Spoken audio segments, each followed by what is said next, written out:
Hello, నేను DCS రావు. అమరావతికి పెట్టుబడులు రావు అనేది మొన్న పొంగులేటి శ్రీనివాసరెడ్డి గారు అన్నారు. నిన్న ఎన్టీఆర్ ఘాట్ దగ్గర అసెంబ్లీ నిర్మించాలనేది కోమటిరెడ్డి రాజగోపాల్ రెడ్డి గారు అన్నారు. తాజాగా అంటే గురువారం రోజు తిరుమల తిరుపతి దేవస్థానం దర్శనం చేసుకున్న తర్వాత మాజీ మంత్రి శ్రీనివాస్ గౌడ్ తెలంగాణ ప్రజాప్రతినిధులకి వివక్ష జరుగుతుంది, అక్కడ తిరుమల తిరుపతి దేవస్థానానికి చైర్మన్కి స్వేచ్ఛ లేదు అనేటువంటి వ్యాఖ్యలు చేశారు.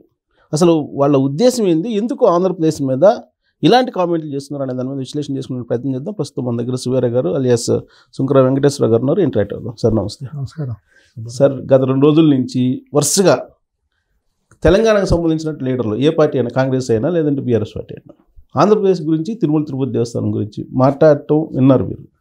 వాళ్ళ ఉద్దేశం ఏంటి అనిపిస్తుంది మీకు? దీంట్లో ప్రధానంగా మొట్టమొదటి మాట్లాడితేనండి కోమటిరెడ్డి రాజగోపాల్ రెడ్డి గారి విషయం మీరు ప్రస్తావించారు అన్నారు. ఆయన నిన్న ఖండించారు ఒక మీడియా దీంట్లో ఒక ఛానల్లో ఫోన్ ఇన్లో మాట్లాడితే నేను అనలేదు, అక్కడ చేరిన మీడియాకు సంబంధించిన విలేకరులు దాన్ని కావాలని క్రియేట్ చేశారు. నేను ఎన్టీ రామారావు గారి గురించి ఎందుకంటాను, నేను చాలా గౌరవించే మనిషిని, నేను చాలా గౌరవిస్తాను, అనాల్సిన అవసరం లేదు. పార్లమెంట్ అసెంబ్లీలోనూ సెక్రటరీ ఒకే చోట ఉంటే బాగుంటుందనే మాట నేను అన్నాను, అంతే తప్పించి నేను ఆ మాట అనలేదు. వాళ్ళు తీసుకెళ్ళలేని దాన్ని ముడి పెడుతున్నారనే మాట ఆయన ఖండన ఇచ్చారు. కాబట్టి దాని గురించి ఇంకా మనం ఒకవేళ ఆయన అనలేదని చెప్పి వెనక్కి తీసుకున్నా వచ్చినటువంటి రిప్లికేషన్స్ చూసి ఉంటారులేండి. ఆల్రెడీ అప్పటికే సోషల్ మీడియాలో ఇవ్వడం, సోషల్ మీడియాలో క్షణాల్లో విశ్వవ్యాప్తంగా వెళ్ళిపోతాను. దొన్నేనింది అంటే దోణ కట్టేశారా అని అడిగే పరిస్థితిలో వాళ్ళ ప్రపంచం ఉంది. అప్పటికే సోషల్ మీడియాలో ఆయన మీద కోమటిరెడ్డి గారి మీద వాళ్ళ బ్రదర్స్ని పట్టుకుని చాలా కామెంట్ తొందరపాటు చర్యగా వచ్చింది. అది దురదృష్టం. సోషల్ మీడియా అనేది ప్లస్ మైనస్ 2 జరుగుతుంది. జనరల్ గా రాజకీయాల్లో కూడా రాజకీయ నాయకులు మీడియా వక్రీకరించిందని చెప్తారు అన్న తర్వాత. ఆయన అన్నట్టు ఎక్కడ కూడా ఒక సాక్ష్యాధారంగా ఏ వీడియోలో కూడా క్లిప్పింగ్ అని ఏమి రాలేదండి. టెక్స్ట్ మాత్రం టెక్స్ట్ అని ఉంది, కానీ ఒక వీడియో ఛానల్ వాళ్ళు ఏదో ముందు దాన్ని ఒక ఇది చేశారు. కానీ వాళ్ళు కూడా ఎప్పుడో లైవ్ నడిపే ఛానల్ అది, వాళ్ళు కూడా కనీసం క్లిప్పింగ్ కూడా పెట్టకుండా, అది పద్ధతి కాదు కదా. బట్టకాల్సి మీద వేసి మొహాన్ని వేసినట్టు తప్పు కదా అది. అంటే సాక్ష్యాధారాలతో ప్రజల్ని చైతన్యం చేయటం కోసం లేదా ఏదన్నా చేయటం కోసం చెప్పొచ్చు. బాధ్యతాయుతమైన మీడియా ఉండి అట్లా లేనిపోయిన ఆరోపణల కిందే వస్తాయి ఆధారాలు లేకుండా చెప్తే. కానీ గతంలో కూడా ఎన్టీ రామారావు గారి గురించి, ఎన్టీఆర్ ఘాట్ గురించి బీఆర్ఎస్ పార్టీలో ఉండేటువంటి వాళ్ళు చాలా మంది ప్రలాపనలు చాలా చేశారు. చాలా ప్రలాపనలు చేశారు. ఇష్టానుసారం ఆంధ్ర వాళ్ళన్నా ఇంకోటన్నా నోటుకు వచ్చినట్టు మాట్లాడేశారు. వాళ్ళు కూడా మాట్లాడరని ఏమీ లేదు. వాళ్ళు కూడా వాళ్ళ భావజాలం ఏంటంటే మళ్ళీ సెంటిమెంట్ని రెచ్చగొట్టాలంటే ఏదో ఒకటి చేయాలి వాళ్ళ మనుగడ కోసం. అంతే, దానికోసం ఏంటంటే దేనికైనా సిద్ధం. వాళ్ళు బరితెగిస్తారు. అదొక రాజకీయ పార్టీ కాదు కదా సిఎస్ గారు, అదొక లంపెన్ గ్యాంగుల యొక్క సమూహం యొక్క ముఠా అది. దాని రాజకీయ పార్టీ అట్లా రాజకీయ పార్టీ ముసుగేసుకున్నారు వాళ్ళు. కానీ మీకు గుర్తుండే ఉంటుంది, ఎన్టీఆర్ ఘాట్ దగ్గర అంబేద్కర్ స్మృతివనం నిర్మించాలి అనేది బీఆర్ఎస్ పార్టీ వాళ్ళు ఒక సమయంలో బయటికి తీసుకొచ్చిన అంశం. ఇప్పుడు ఆ పక్కనే చేసింది అది, దానికి అనుకునే కదా ఇప్పుడు బీఆర్ఎస్ అంబేద్కర్ గారి పెట్టింది, దాని పక్కనే పెట్టారు. పెడతంలో తప్పేం లేదు. అంబేద్కర్ గారితో పెట్టుకోవచ్చు, ఇంకెవరితోనో పెట్టుకుని ఇదేం కాదు. అది తొలగించాలి అనే మాట చాలామంది మాట్లాడారు. అంతకంటే ఏముందండి, ఇప్పుడు తెలుగు భాష అనేది 2 రాష్ట్రాలకి భాష ఒకటే భాష అండి. ప్రాంతీయత వేరైనా కూడా భాష అనేది ఒకటే. 2 తెలుగు రాష్ట్రాలుగా వేరు, కానీ అది తెలంగాణ భాష వేరుగాను ఆంధ్ర భాష వేరు కాదు కదా. ఆ ఉమ్మడి రాష్ట్రం అప్పుడు ఉమ్మడి తెలుగు జాతి ఉన్నప్పుడు తెలుగు జాతి కోసం అహర్నిశలు కష్టపడిన వైతాళికులు, కవులు, కళాకారులు, గొప్ప గొప్ప సామాజిక ఇది చేసిన వాళ్ళందరూ కూడా వాళ్ళందరి విగ్రహాలు పెట్టి తెలుగు జాతి గొప్పతనాన్ని భావితరాలకు చూపించాలని ఆ ట్యాంక్ బండ్ మీద విగ్రహాలు పెట్టారు. ఆ రోజు పెట్టినప్పుడు దానికి రూపకల్పన చేసిందంటే తెలంగాణకు చెందిన సి నారాయణ రెడ్డి గారు, వీళ్ళంటి మహామని వీళ్ళందరూ కూడా ఉండి ఎవరెవరు పెట్టాలని ఒక కమిటీ వేసి దాని ప్రకారం అనాదిగా 2000 సంవత్సరాల నుంచి ఉన్న తెలుగు జాతి చరిత్రలో గొప్ప గొప్ప వైతాళికులు, త్యాగయ్య, నన్నయ్య, ఇట్లా అందరినీ, నాయకురాలు నాగమ్మ, రాణి రుద్రమదేవి, ఇటువంటి వాళ్ళందరూ విగ్రహాలు పెట్టారు. శ్రీశ్రీ గారు అందరూ పెట్టారు. ఆ విగ్రహాలను విధ్వంసం చేసిన పైశాచికత్వం చరిత్ర కలిగినటువంటి పార్టీ బీఆర్ఎస్ పార్టీ. ఆ నాయకత్వం వాళ్ళ కనుసన్నల్లోనే జరిగింది. వాళ్ళ భావజాలం అటువంటిది. వాళ్ళకి అసలు ఏం సభ్యతా సంస్కారం అనేది ఏమీ లేదు. ఒక్కోసారి ఎన్టీఆర్ వర్ధంతి జయంతికి వెళ్ళొద్దని చెప్పి వాళ్ళ ప్రజాప్రతినిధులు వాళ్ళ లీడర్ని ఆపేశారు. కొన్నిసార్లు ఎలా ఉన్నారు ఎలక్షన్ ముందు అంటే వాళ్ళ అవసరార్థం. ఇప్పుడు హరికృష్ణ గారు చనిపోతే హరికృష్ణ గారు ఘాటు కడతామని చెప్పి మోసం చేశారు. ఎన్నికల ముందు ఆయన చనిపోయారు. అవును, అది ఆయన తీసుకెళ్ళి ఆయన వ్యవసాయ క్షేత్రంలోనో లేదా నిమ్మకూరులోనో చేయాలి, అంత్యక్రియలు చేయాలని చూస్తే తండ్రి కొడుకులు కేసీఆర్ కేటీఆర్ వెళ్ళిపోయి లేదు అక్కడ ఇప్పుడు విస్పర్ వ్యాలీ ఎప్పుడైతే మహాప్రస్థానం దగ్గర ప్రభుత్వ భూమి ఉంది, మేము హరికృష్ణ ఘాటు కడతాము, మేము గౌరవించుకుంటామని చెప్పి వాళ్ళు చేసిన కుట్రలకి ఆ రోజు హరికృష్ణ గారి బాడీని ఎన్టీఆర్ ట్రస్ట్ భవన్కి తీసుకురావాలి కార్యకర్తల సందర్శనార్థం. అది కూడా జరగకుండా తీసుకెళ్ళి ఎక్కడ దహనం చేశారో వాళ్ళు కూడా తెలియని పరిస్థితి. ఇప్పుడు ఆయన హరికృష్ణ గారిని ఎక్కడ దహనం చేశారో ఆ ప్లేస్ కూడా వాళ్ళు ఎవరికి తెలియని పరిస్థితిలో ఉంది. అది వాళ్ళ అవకాశవాదం. వాళ్ళు ఏ అండకు ఆ గొడుగు పడతారు, వాళ్ళు ఎవరినైనా నోటితో ఇది చేస్తారు, భయపెడితే లేదంటే కాళ్ళు పట్టుకుంటాం. వాళ్ళ నైజం అది, ఆ పార్టీ యొక్క నాయకుల నైజం అది. అందితే చుట్టూ అందకపోతే కాళ్ళు పట్టుకుంటారు. ఆ ఫ్యామిలీ మొత్తం ఎన్టీ రామారావు గారి నుంచి పొలిటికల్గా ఎదిగిందే కదా పూర్తిగా. దాంట్లో అనుమానం ఏముంది? కొడుకు పేరే మార్చుకుని అజయరావు అనే పుట్టినప్పుడు బారసాలప్పుడు పెట్టిన పేరుని ఎన్టీఆర్ గారు మెప్పు పొందడం కోసం అన్న నీ పేరు పెట్టుకున్నానని చెప్పి మాయ మాటలు చెప్పి ఆ పేరు మార్చిన చరిత్ర వాళ్ళది. అసలు ఎన్టీ రామారావు గారు అని లేకపోతే వాళ్ళకి రాజకీయ భిక్ష ఎక్కడిది? అసలు ఏ రకంగా ఇది ఉంటుంది? వాళ్ళే కదా మాట్లాడింది అన్ని రకాలుగాను. ఉద్యమం పేరుతో పెట్టుకుని ఒక భయానక వాతావరణం సృష్టించాలంటే ఆంధ్ర వాళ్ళు ఎప్పుడు కూడా ఇక్కడ అభద్రతా భావంతో ఉంటారు. వ్యాపార వర్గాలుగా వచ్చిన వాళ్ళు ఇక్కడికి స్థానికత అనేది తక్కువగా ఇది పునాదులు తక్కువ బలమైన నేపథ్యం అది. కాబట్టి వాళ్ళు భయపెడితే వ్యాపార వర్గాలకు వచ్చారు కాబట్టి భయపడిపోతారు. వాళ్ళ భయాన్ని అడ్డం పెట్టుకుని కొనసాగించిన ఇదనమాట అరాచకత్వం. అది ఉద్యమం అనేట అంటాం. తెలంగాణ ఉద్యమం ముసుగేసుకుని చేసిన దోపిడీ అది ఇంకా కొనసాగాలని వాళ్ళు ప్రయత్నం చేశారు.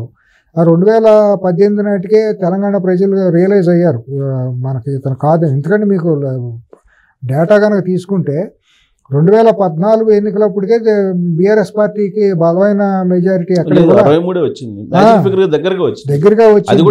చంద్రబాబు నాయుడు గారు పట్టించుకోకుండా ఏపీకి వెళ్ళబట్టి అదేను. తర్వాత వచ్చిన మార్జిన్స్ కూడా చాలా స్వల్పమైన మార్జిన్స్. కాంగ్రెస్ కూడా అప్పటికి కొద్దిగా వీక్గా ఉండటం వలన సరైన ప్రణాళికాబద్ధంగా చేయలేకపోవటం. మరి అంత ఉవ్వెత్తున వచ్చిన ఉద్యమం నేపథ్యంలో ఉన్నప్పుడు మరి 119కి 100 సీట్లు రావాలి కనీసం. మరి రాలేదు కదా. అంటే ప్రజలు అప్పటికే మ్యాండేట్ సరైన ఇవ్వడానికి ఇష్టం లేదు. ఆ కుటుంబం యొక్క పోకడలు ఏంటనేది ప్రజలు గుర్తెరిగారు. వచ్చిన తర్వాత చేసిన దుర్మార్గమైన విధ్వంసం, ఆర్థిక సామాజిక రాజకీయ విధ్వంసం అంతా కదా ఆ కుటుంబం చేసిన విధ్వంసం. వాళ్ళు చాలామందికి గుర్తు తెలియట్లేదు కానీ విఘ్నులు గుర్తుపెట్టుకున్నారు. కానీ ఆ ఫ్రీ పథకాలు వరవల్లో పడిపోయి ఆ రియల్ ఎస్టేట్ జీవితంగా బతికే వాళ్ళు అందరూ దాని మీద చేశారు. కానీ అది ఒక చెదలబట్టిపోయి పునాదులు కదిలిపోయిన వ్యవస్థలాగా తయారు చేసేసారు తెలంగాణని. అన్ని కూడా కాళేశ్వరం ప్రాజెక్టు లాంటివి అవన్నీ తెలుసుకుని 2023లో దించారు. కానీ ఇప్పుడు ఎందుకు పదే చంద్రబాబు నాయుడు గారిని ఇండైరెక్ట్ గా ఎత్తిపడవటం? ఎందుకంటే రామారావు గారిని ఎన్టీఆర్ గారు లేదా రామారావు గారి పేరు తీసుకొని దాన్ని రాద్దాం. మొన్న కూడా కవిత అంది కదా, మీ గురువు పట్టిన గతి అది ఇదని రేవంత్ రెడ్డి గారిని. ఏంటి చంద్రబాబు గారికి పట్టిన గతి ఏంటి, ఏం గతి అని వీళ్ళు అనగలరు? నక్కకే నాగలోక అనుకున్నంత తేడా. వీళ్ళకి ఏదో అర్ధంతరంగా నడమంతరంగా పదవి వచ్చినంత మాత్రం వీళ్ళు గొప్పవాళ్ళని ఊహించుకుంటేట.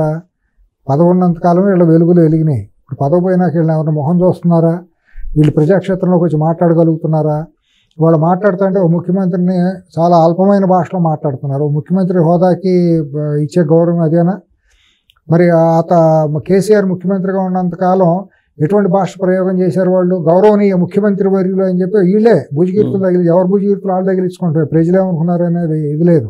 మరి అటువంటి ముఖ్యమంత్రి కదా వాళ్ళు రేవంత్ రెడ్డి గారు ఉన్నారు. రేపొద్దు ఇంకెవరున్నా కూడా ఆ గౌరవం ఇవ్వాలి కదా ఆ సీట్కి. ఆ కేటీఆర్ మాట్లాడే భాష ఎంత దుర్మార్గంగా ఉంది, ఎంత అసభ్యంగా ఉంది. ఇప్పుడు కొత్తగా తెలంగాణ తల్లి ప్రతిష్ఠ జరిగింది, విగ్రహ ప్రతిష్ఠ. దాని మీద రకరకాలుగా మాట్లాడుతున్నారు కదా. ఇది చాలా గొప్పగా ఉందండి. తెలంగాణ తల్లి వాళ్ళ మొన్న కొత్తగా రూపకల్పన చేసిన తెలంగాణ తల్లి అందరి తల్లిగా వాళ్ళ గుర్తించే విధంగా చాలా గొప్పగా ఉందండి చెప్పాలంటే. ఎక్కడ ఏమీ లేకుండా సాదా సీదాగా అందరి తల్లి ఆప్యాయత మొహంలో కళ కనపడతా దర్పం లేకుండా ఉంది. అంత మునుపు తెలంగాణ తల్లి పేరుతో వాళ్ళు పెట్టిన విగ్రహం ఆ తెలంగాణ పార్టీ టీఆర్ఎస్ తల్లే కానీ తెలంగాణ జాతి తల్లి కాదు. ఏం చెప్తున్నారంటే శిల్పశాస్త్రం ప్రకారం తయారు చేశారు.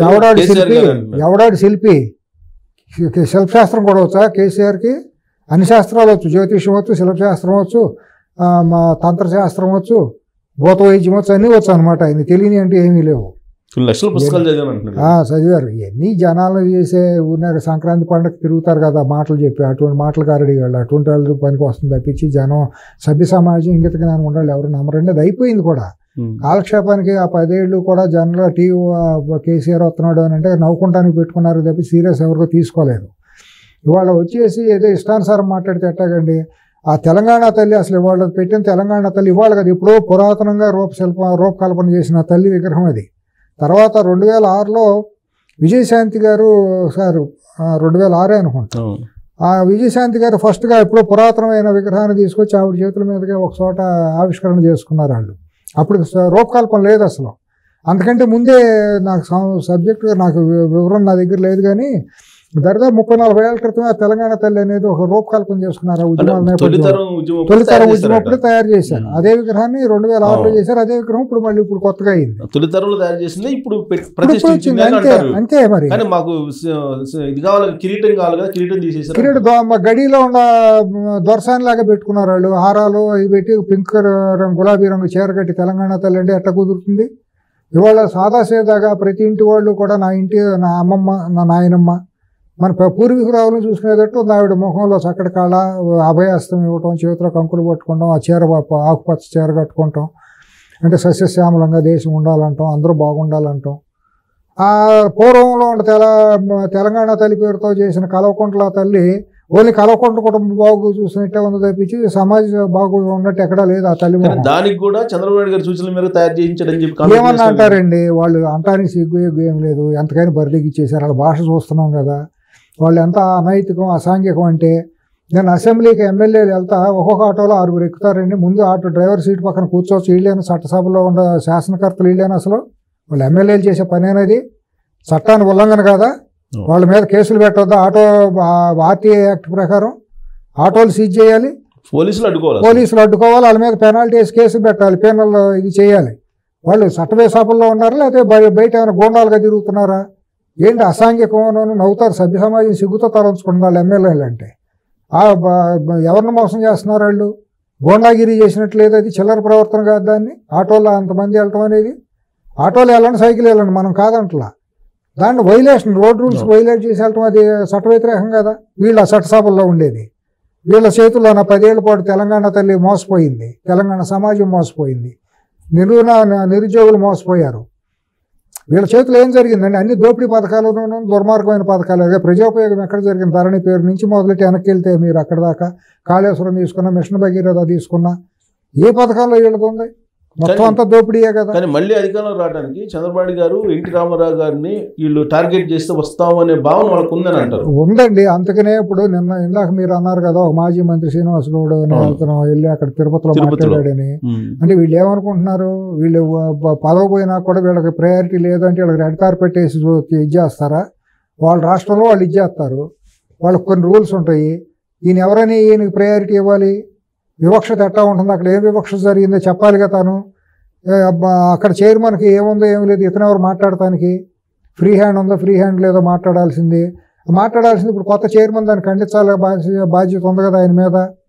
ఆయన బాధ్యత ఉంది. అది ఎందుకు ఖండించడం? ఆయన అసలు ఆయన చైర్మన్ కి స్వేచ్ఛ ఇస్తే మాకు వివక్ష లేకుండా చేస్తాడనేది అంటే మరి ఆయన చైర్మన్ మాట్లాడిచ్చాడు అట్ట పని. నా చేతిలో ఏమీ లేదు, మీరు మాట్లాడమని అన్నాడు. తిరుపతిలో మాట్లాడకూడదు కదా. తిరుపతి పైన ఎటువంటి కామెంట్ చేయకూడదు, ప్రెస్ మీట్ పెట్టకూడదు. ఆయన పైన మాట్లాడలేదు, చూడలేదు, మీడియాలో మాట్లాడాడు మామూలుగా. బట్ ఆయన మాట్లాడలేదండి, వివక్ష చూపిస్తున్నారు. మీరు రాబోయే రోజుల్లో ఇదే కొనసాగితే తెలంగాణ ఆంధ్ర వాళ్ళు ఇబ్బంది పడాల్సి వస్తుంది. పీకేర్లే చాలా చూసుకున్నారు. రమ్మన్నాడు, ఎవడొస్తాడు చూద్దాం. వడతూపులకి అంత గాజులేసి కూర్చున్నారు ఆంధ్ర వాళ్ళు. అంటే ఇక్కడ ఇలాంటి పీకుడు గాళ్ళ రమ్మన్నాడు చూద్దాం, ఎవడొస్తాడు ఏం చేస్తాడు చూద్దాం. అంత దమ్ము ధైర్యం ఉన్నాడు, ఎవడో చూసుకుందాం. తమాషాలు ఏంటి? ఇన్నాళ్ళు ఏదో తలంచుకు కూర్చున్నారు కానీ చేతకాని వాళ్ళు అనుకుంటున్నారేమో. కొంతమంది పోరంబోకలాల చేతిలో కొన్ని కుల సంఘాలు జారమట్టి నపుంసకముండా అడుగులు అందరూ చేరి జీహూజూరు అన్నారు. ఆత్మగౌరవం ఉన్నాడు ఎవడో కూడా దానికి తలగాల్సిన పని లేదు కూడా. తప్పకుండా వాళ్ళు తామలపోకతో అంటే తాటి మట్టితో 4 అంటారు అని తీరుతాం కూడా. ఒక మాజీ మంత్రి ఉద్యోగుల సంఘానికి వాళ్ళ గురించి అతను చేసినటువంటి కామెంట్లు ఏమండి, అతని ప్రవర్తన మీరు కొన్ని చోట్ల చూస్తే ఆంధ్ర వాళ్ళకి దగ్గరికి వెళ్ళి ఎట్లా ప్రవర్తిస్తాడో, ఎంత వంగి వంగిపోయి వినయాలపై ప్రవర్తిస్తాడో, ఏమేం చేస్తాడో మీకు కళ్ళ కట్టినట్టు కనపడుతుంది. ఆంధ్రప్రదేశ్లో సంబంధించిన ప్రముఖులు రాజ్యాంగ పదవుల్లో ఉన్న వాళ్ళ దగ్గరికి వెళ్ళి అంతంత నంగి నక్క వినయాలు పోతాడు. మరి అంత ఆత్మగౌరవం ఉన్నాడు వాళ్ళ ముందు అట్లా తలంచి కాళ్ళకు నమస్కారం పెట్టకూడదు కదా.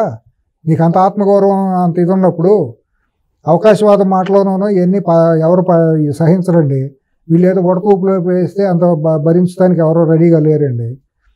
దానికి ఎవరైనా సపోర్ట్ చేశారంటే వాళ్ళు కూడా భారీ మూల్యం ఏ పార్టీ అయినా చెల్లించుకుంటుందండి. ఇవాళ ఉన్న ప్రభుత్వం ఆంధ్ర వాళ్ళ మీద వివక్షత చూపించే ప్రభుత్వం కాదండి కాంగ్రెస్ ప్రభుత్వం. కాంగ్రెస్ ప్రభుత్వం ఉన్నంతకాలం ఆంధ్ర వాళ్ళకి ఎటువంటి ఇబ్బందులు లేవండి. ధైర్యంగా వాళ్ళు కనుక నోరెత్తితే మాత్రం తగిన సమాధానం చెప్పడానికి ఆంధ్ర వాళ్ళు సిద్ధంగా ఉంటారండి. తెలంగాణ ఇక్కడ హైదరాబాద్లో వాళ్ళ తాళ్ళలో జేజమ్మలు దిగి వచ్చినా వాళ్ళ వల్ల కాదు. కేసీఆర్ గీసీఆర్ ఏదో అనుకుంటున్నారు కదా, వాళ్ళు ఎవరు వచ్చినా సరే సరైన సమాధానం చెప్పడానికి గ్యారంటీగా నడిబజార్లో సిద్ధమే. డి అంటే డిఏ. వాళ్ళు స్థలం వాళ్ళు చెప్పినా సరే, టైం వాళ్ళు చెప్పినా సరే, ఎక్కడైనా సరే వాళ్ళే పెద్ద పీకుడు గాళ్ళు అనుకుంటున్నారు ఏంటి. 4 రూపాయలు సంపాదించి రాజకీయాన్ని అడ్డం పెట్టి చేస్తే తెలుగువాడికి ఆత్మగౌరవం ఉండదా? ఆంధ్రవాడికి ఆత్మగౌరవం ఉండదా? ఏమైనా బయట విదేశాల నుంచి వచ్చిన పాకిస్తానీలా లేకపోతే రోహింగ్యాల ఆంధ్ర వాళ్ళు అంటే తమాషాలుగా ఉందండి ఒక్కొక్కడికేనా. ఇప్పుడు చంద్రబాబుని బట్టి చంద్రబాబుకి ఏజెంట్ రేవంత్ రెడ్డి అని అంటాం, రకరకాల అబోధకాల పనులు చేయటం. మరి చంద్రబాబుకి ఏజెంట్ అయితే మరి కేసీఆర్ కూడా ఏజెంటే కదా చంద్రబాబుకి. మరి అక్కడి నుంచి వచ్చిన మా ప్రోడక్టే కదా. ఎవరినంటే నేను 1 ఏళ్ళు పెట్టి మిమ్మల్ని చూపిస్తాను, 4 ఏళ్ళు నన్ను వెనక్కి తిరిగి చూపిస్తాను. ఇంగిత జ్ఞానం వాళ్ళకు ఉండాలి. రాజకీయంగా చేసుకోవచ్చు, రాజకీయపరమైన విమర్శలు ఉంటే చేసుకోవచ్చు, ఎవరం కాదనం. ఇట్లా ప్రాంతం పేరుతో విద్వేషాన్ని, కులాన్ని చూపించేసి కుల రాజకీయాలు చేస్తా ఒక కులాన్ని టార్గెట్ చేయటం, ఇక్కడ రకరకాల రచ్చ చేయాలంటే దానికి సిద్ధమంటే సిద్ధమే. దానికి కూడా ఇన్నాళ్ళు చేసింది ఒక కులాన్ని టార్గెట్ చేసుకుంటూ వచ్చారు. ఆ కులంలో కొంతమంది సవట్లు ఉన్నారు కాబట్టి వాళ్ళ మాటలు నడిచిపోయినాయి. ఇప్పుడు ఎవరో కూడా దానికి సిద్ధంగా లేరు. డి అంటే డి అంటానికి రెడీయే. చూసుకుందామంటే చూసుకుందాం. ఇప్పుడు ఆయన వ్యక్తిగతంగా చేసిన కామెంట్లు అనుకుంటున్నారు మీరు, లేదా పార్టీ బీఆర్ఎస్ పార్టీ మాట్లాడే 100% బీఆర్ఎస్ పార్టీ ఉండే ఉంటుంది. ఎందుకంటే మొన్న కేటీఆర్ మాట్లాడినా, నిన్న కవిత మాట్లాడినా, వాళ్ళు శ్రీనివాస్ గౌడ్ మాట్లాడినా ఒకే భాష ఒకే శైలిగా ఉంది. వాళ్ళు మాట్లాడే తీరు, వాళ్ళ ప్రదర్శించే ఇది, మోకాన్ని బోడిగుండికి ముడిపెట్టడం. తెలంగాణలో భాగం అండి. ఆంధ్ర వాడైనా, గుజరాత్ వాడైనా, మహారాష్ట్ర వాడైనా, కర్ణాటక వాడైనా, ఎవడైనా సరే తెలంగాణ ప్రజల్లో భాగం. అంతేగాని ఆంధ్రవాడు నీళ్ళెవరు గీత గీసి నువ్వు పరాయుడు అని చెప్పడానికి ఎట్టవుతాడు పరాయుడు? ఇక్కడ తెలంగాణలో ఉండే ప్రతి ఒక్కడు, తెలంగాణ గడ్డ మీద బ్రతికే ప్రతి ఒక్కడు తెలంగాణ పౌరుడే.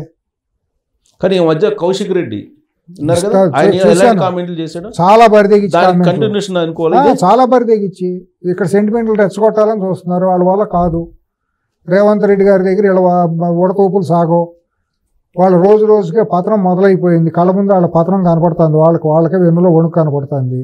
రేపు మాపు ఏంటనేది వాళ్ళకి తెలియని పరిస్థితుల్లో గంగవేరులు ఎత్తిపోయి పిచ్చివాగుళ్ళని వాగుతున్నారు. అది వాళ్ళకి పద్ధతి కాదు. అది అంత శ్రేయస్కరం వాళ్ళకి కాదు. సమాజానికి వచ్చే నష్టం ఏమీ లేదు. కానీ అంటే బతకడానికి వచ్చిన వాళ్ళు అలానే ఉండండి, బతికే లేదంటే బతకలేరు. ఒకటి బజార్ గాళ్ళు మాట్లాడే భాషకు మనం బజార్ స్థాయిలో మాట్లాడటం నాకు ఇష్టం లేదండి. వాటి మాట్లాడే వాళ్ళు ఎవరో అల్పులోనూ బజార్ గాళ్ళు, చిల్లర గాళ్ళే తప్పించి సభ్యతా సంస్కారం ఉండే నిజమైన తెలంగాణ ఆత్మగౌరవం ఉండాలి ఎవరో మాట్లాడరండి.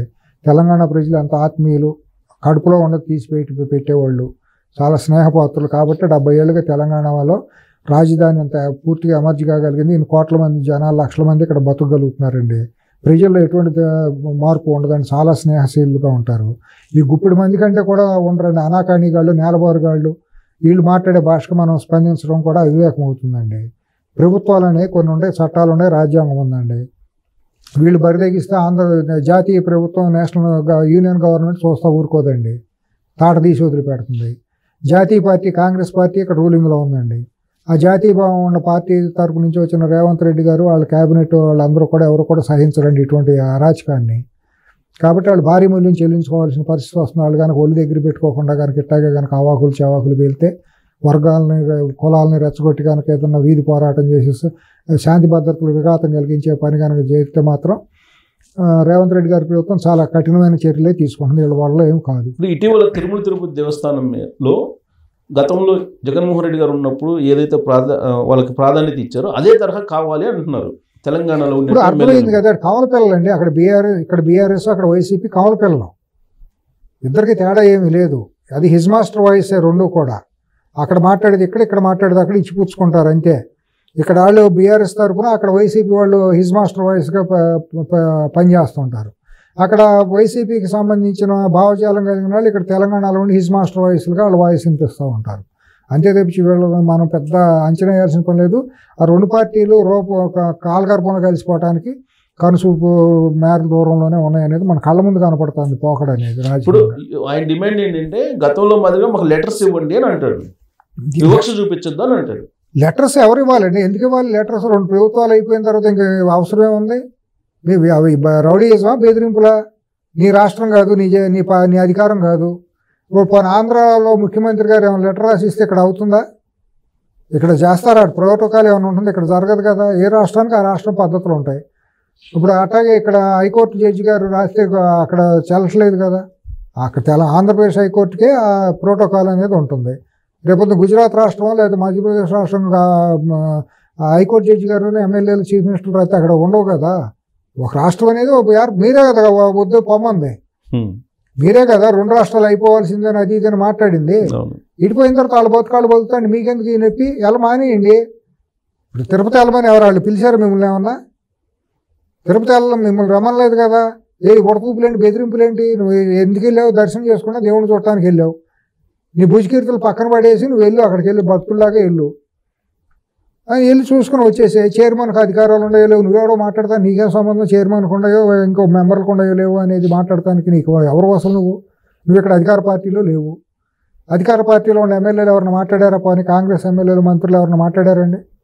మంత్రులు ఎవరిని వెళ్ళి మమ్మల్ని అవమానం చేశారు, మేము వెళ్తే అక్కడ సరిగ్గా ప్రోటోకాల్ జరగలేదని ఎవరిని అన్నారా? నిన్నగా మొన్నే కదా రాజగోపాల్ రెడ్డి గారు వెళ్ళి దర్శనం చేసుకొచ్చారు కదా. మరి ఆయన అంతకంటే ఎగ్రెసివ్ పర్సన్ కదా. ఇప్పుడు రాజగోపాల్ రెడ్డి గారికి అది బాగా స్పీడ్ మనిషే కదా. ఏమాత్రం చిన్నది జరిగినా తట్టుకునే మనిషి కాదు కదా ఆయన. తొందరగా ఇదే మనిషి కదా. మరి వాళ్ళందరికీ బాగా జరిగినప్పుడు ఇతను ఎందుకు బాగా జరగదు? ఇదంతా ఉద్దేశపూర్వకంగా కావాలని బురద చెమ్మటం, అంటే ఆధిపత్యం కోసం తిరుపతి దేవస్థానం ఏదో ఒకటి కావాలండి. కాదండి, ఏదో ఒకటి కావాలి. ఏదో ఒకటి మీరు ఎటువంటి నేను తెడ్డు అనాలి, మీరు సెంటర్ రాసుకుంటే నేను పెంట రాసుకోవాలి. కాబట్టి ఏదో ఒకటి వీళ్ళు ఏంటంటే బొడ్డుకు మసి రాసి కూర్చున్నారంటారే మన గ్రామాల్లో. తగాదాలకు సిద్ధంగా ఉండారు. ఎప్పుడో ఇది దొరికితే ఆ సలిమంట కాసుకుందామా తగలబెట్టేసి అన్నట్టు బీఆర్ఎస్ పార్టీ ఉంది. దానికి వైసీపీకి సంబంధించిన చాలా శక్తులు ఇక్కడ సపోర్ట్ చేసే పరిస్థితి కనపడుతుంది. అవన్నీ చేసుకుని కనుక వాళ్ళు బజార్కి ఎక్కితే ప్రభుత్వాలు చూస్తా ఊరుకోవు. బీజేపీ కూడా ఎమర్జ్ అయ్యే పార్టీ. బీజేపీ వాళ్ళకి సపోర్ట్ చేసి వాళ్ళకి పోయి వాళ్ళు తవ్వుకోదు కదా. బీజేపీ కూడా ఎమర్జ్ అవ్వాలనుకున్నప్పుడు వాళ్ళ ఐడెంటిటీ వాళ్ళు చూపించుకోవాలి కదా. ఒకవేళ వీళ్ళందరూ చేరి ఇష్టానుసారం చేస్తే ప్రభుత్వం చేతగానట్టు చేతులు కట్టు కూర్చోదు కదా. రాష్ట్ర ప్రభుత్వం లా అండ్ ఆర్డర్ని పర్యవేక్షించే బాధ్యత ఉందో వాళ్ళు చేసి తీరుతారు కూడా. కాబట్టి ఇవన్నీ వడతూపులు, వీళ్ళ మాటలు, ఈ బజారు మాటలు, ఈ చిల్లర మాటలు ఇవన్నీ ఆవిడ పట్టించుకుంటానికి సిద్ధంగా లేదు. తెలంగాణ ప్రజలు అసలు ఆయన చేసినటువంటి కామెంట్ చైర్మన్ గారిని ఇరికించినట్లేదా టీటీడీ చైర్మన్? ఎందుకంటే ఆయన ఏమంటాడు, ఆయన స్వేచ్ఛ ఇస్తే మాకు న్యాయం జరిగింది అంటాడు. తెలంగాణ ఆంధ్ర అనే కాన్సెప్ట్ చంద్రబాబు గారు ఆలోచించుకోవాలి. అట్లాగే బీఆర్ నాయుడు గారు కూడా దాని మీద మా ఇమ్మీడియట్గా స్పందించాలి. అది ఆయనకి నష్టం, బీఆర్ నాయుడు గారికి కూడా నష్టమే. ఇంకోటి బీఆర్ నాయుడు గారు కూడా మొన్న చైర్మన్ అయిన తర్వాత ఇక్కడ అందరూ ఇళ్ళకి వెళ్ళటం చేయటం అనేది ఆయన నవ్వులు పాలయ్యారు. ఆయన సోషల్ మీడియాలో కానీ బయట కానీ అందరూ కూడా ఇష్టానుసారం అది ఆయన తప్పు చేశారు. ఆ తప్పుని మళ్ళీ దీన్ని ఇంకా బలపడేటట్టు ఉంటుంది. ఆయన క్రెడిబిలిటీని, ఆయన గౌరవాన్ని భంగం కలిగించేటట్టు ఉంటుంది.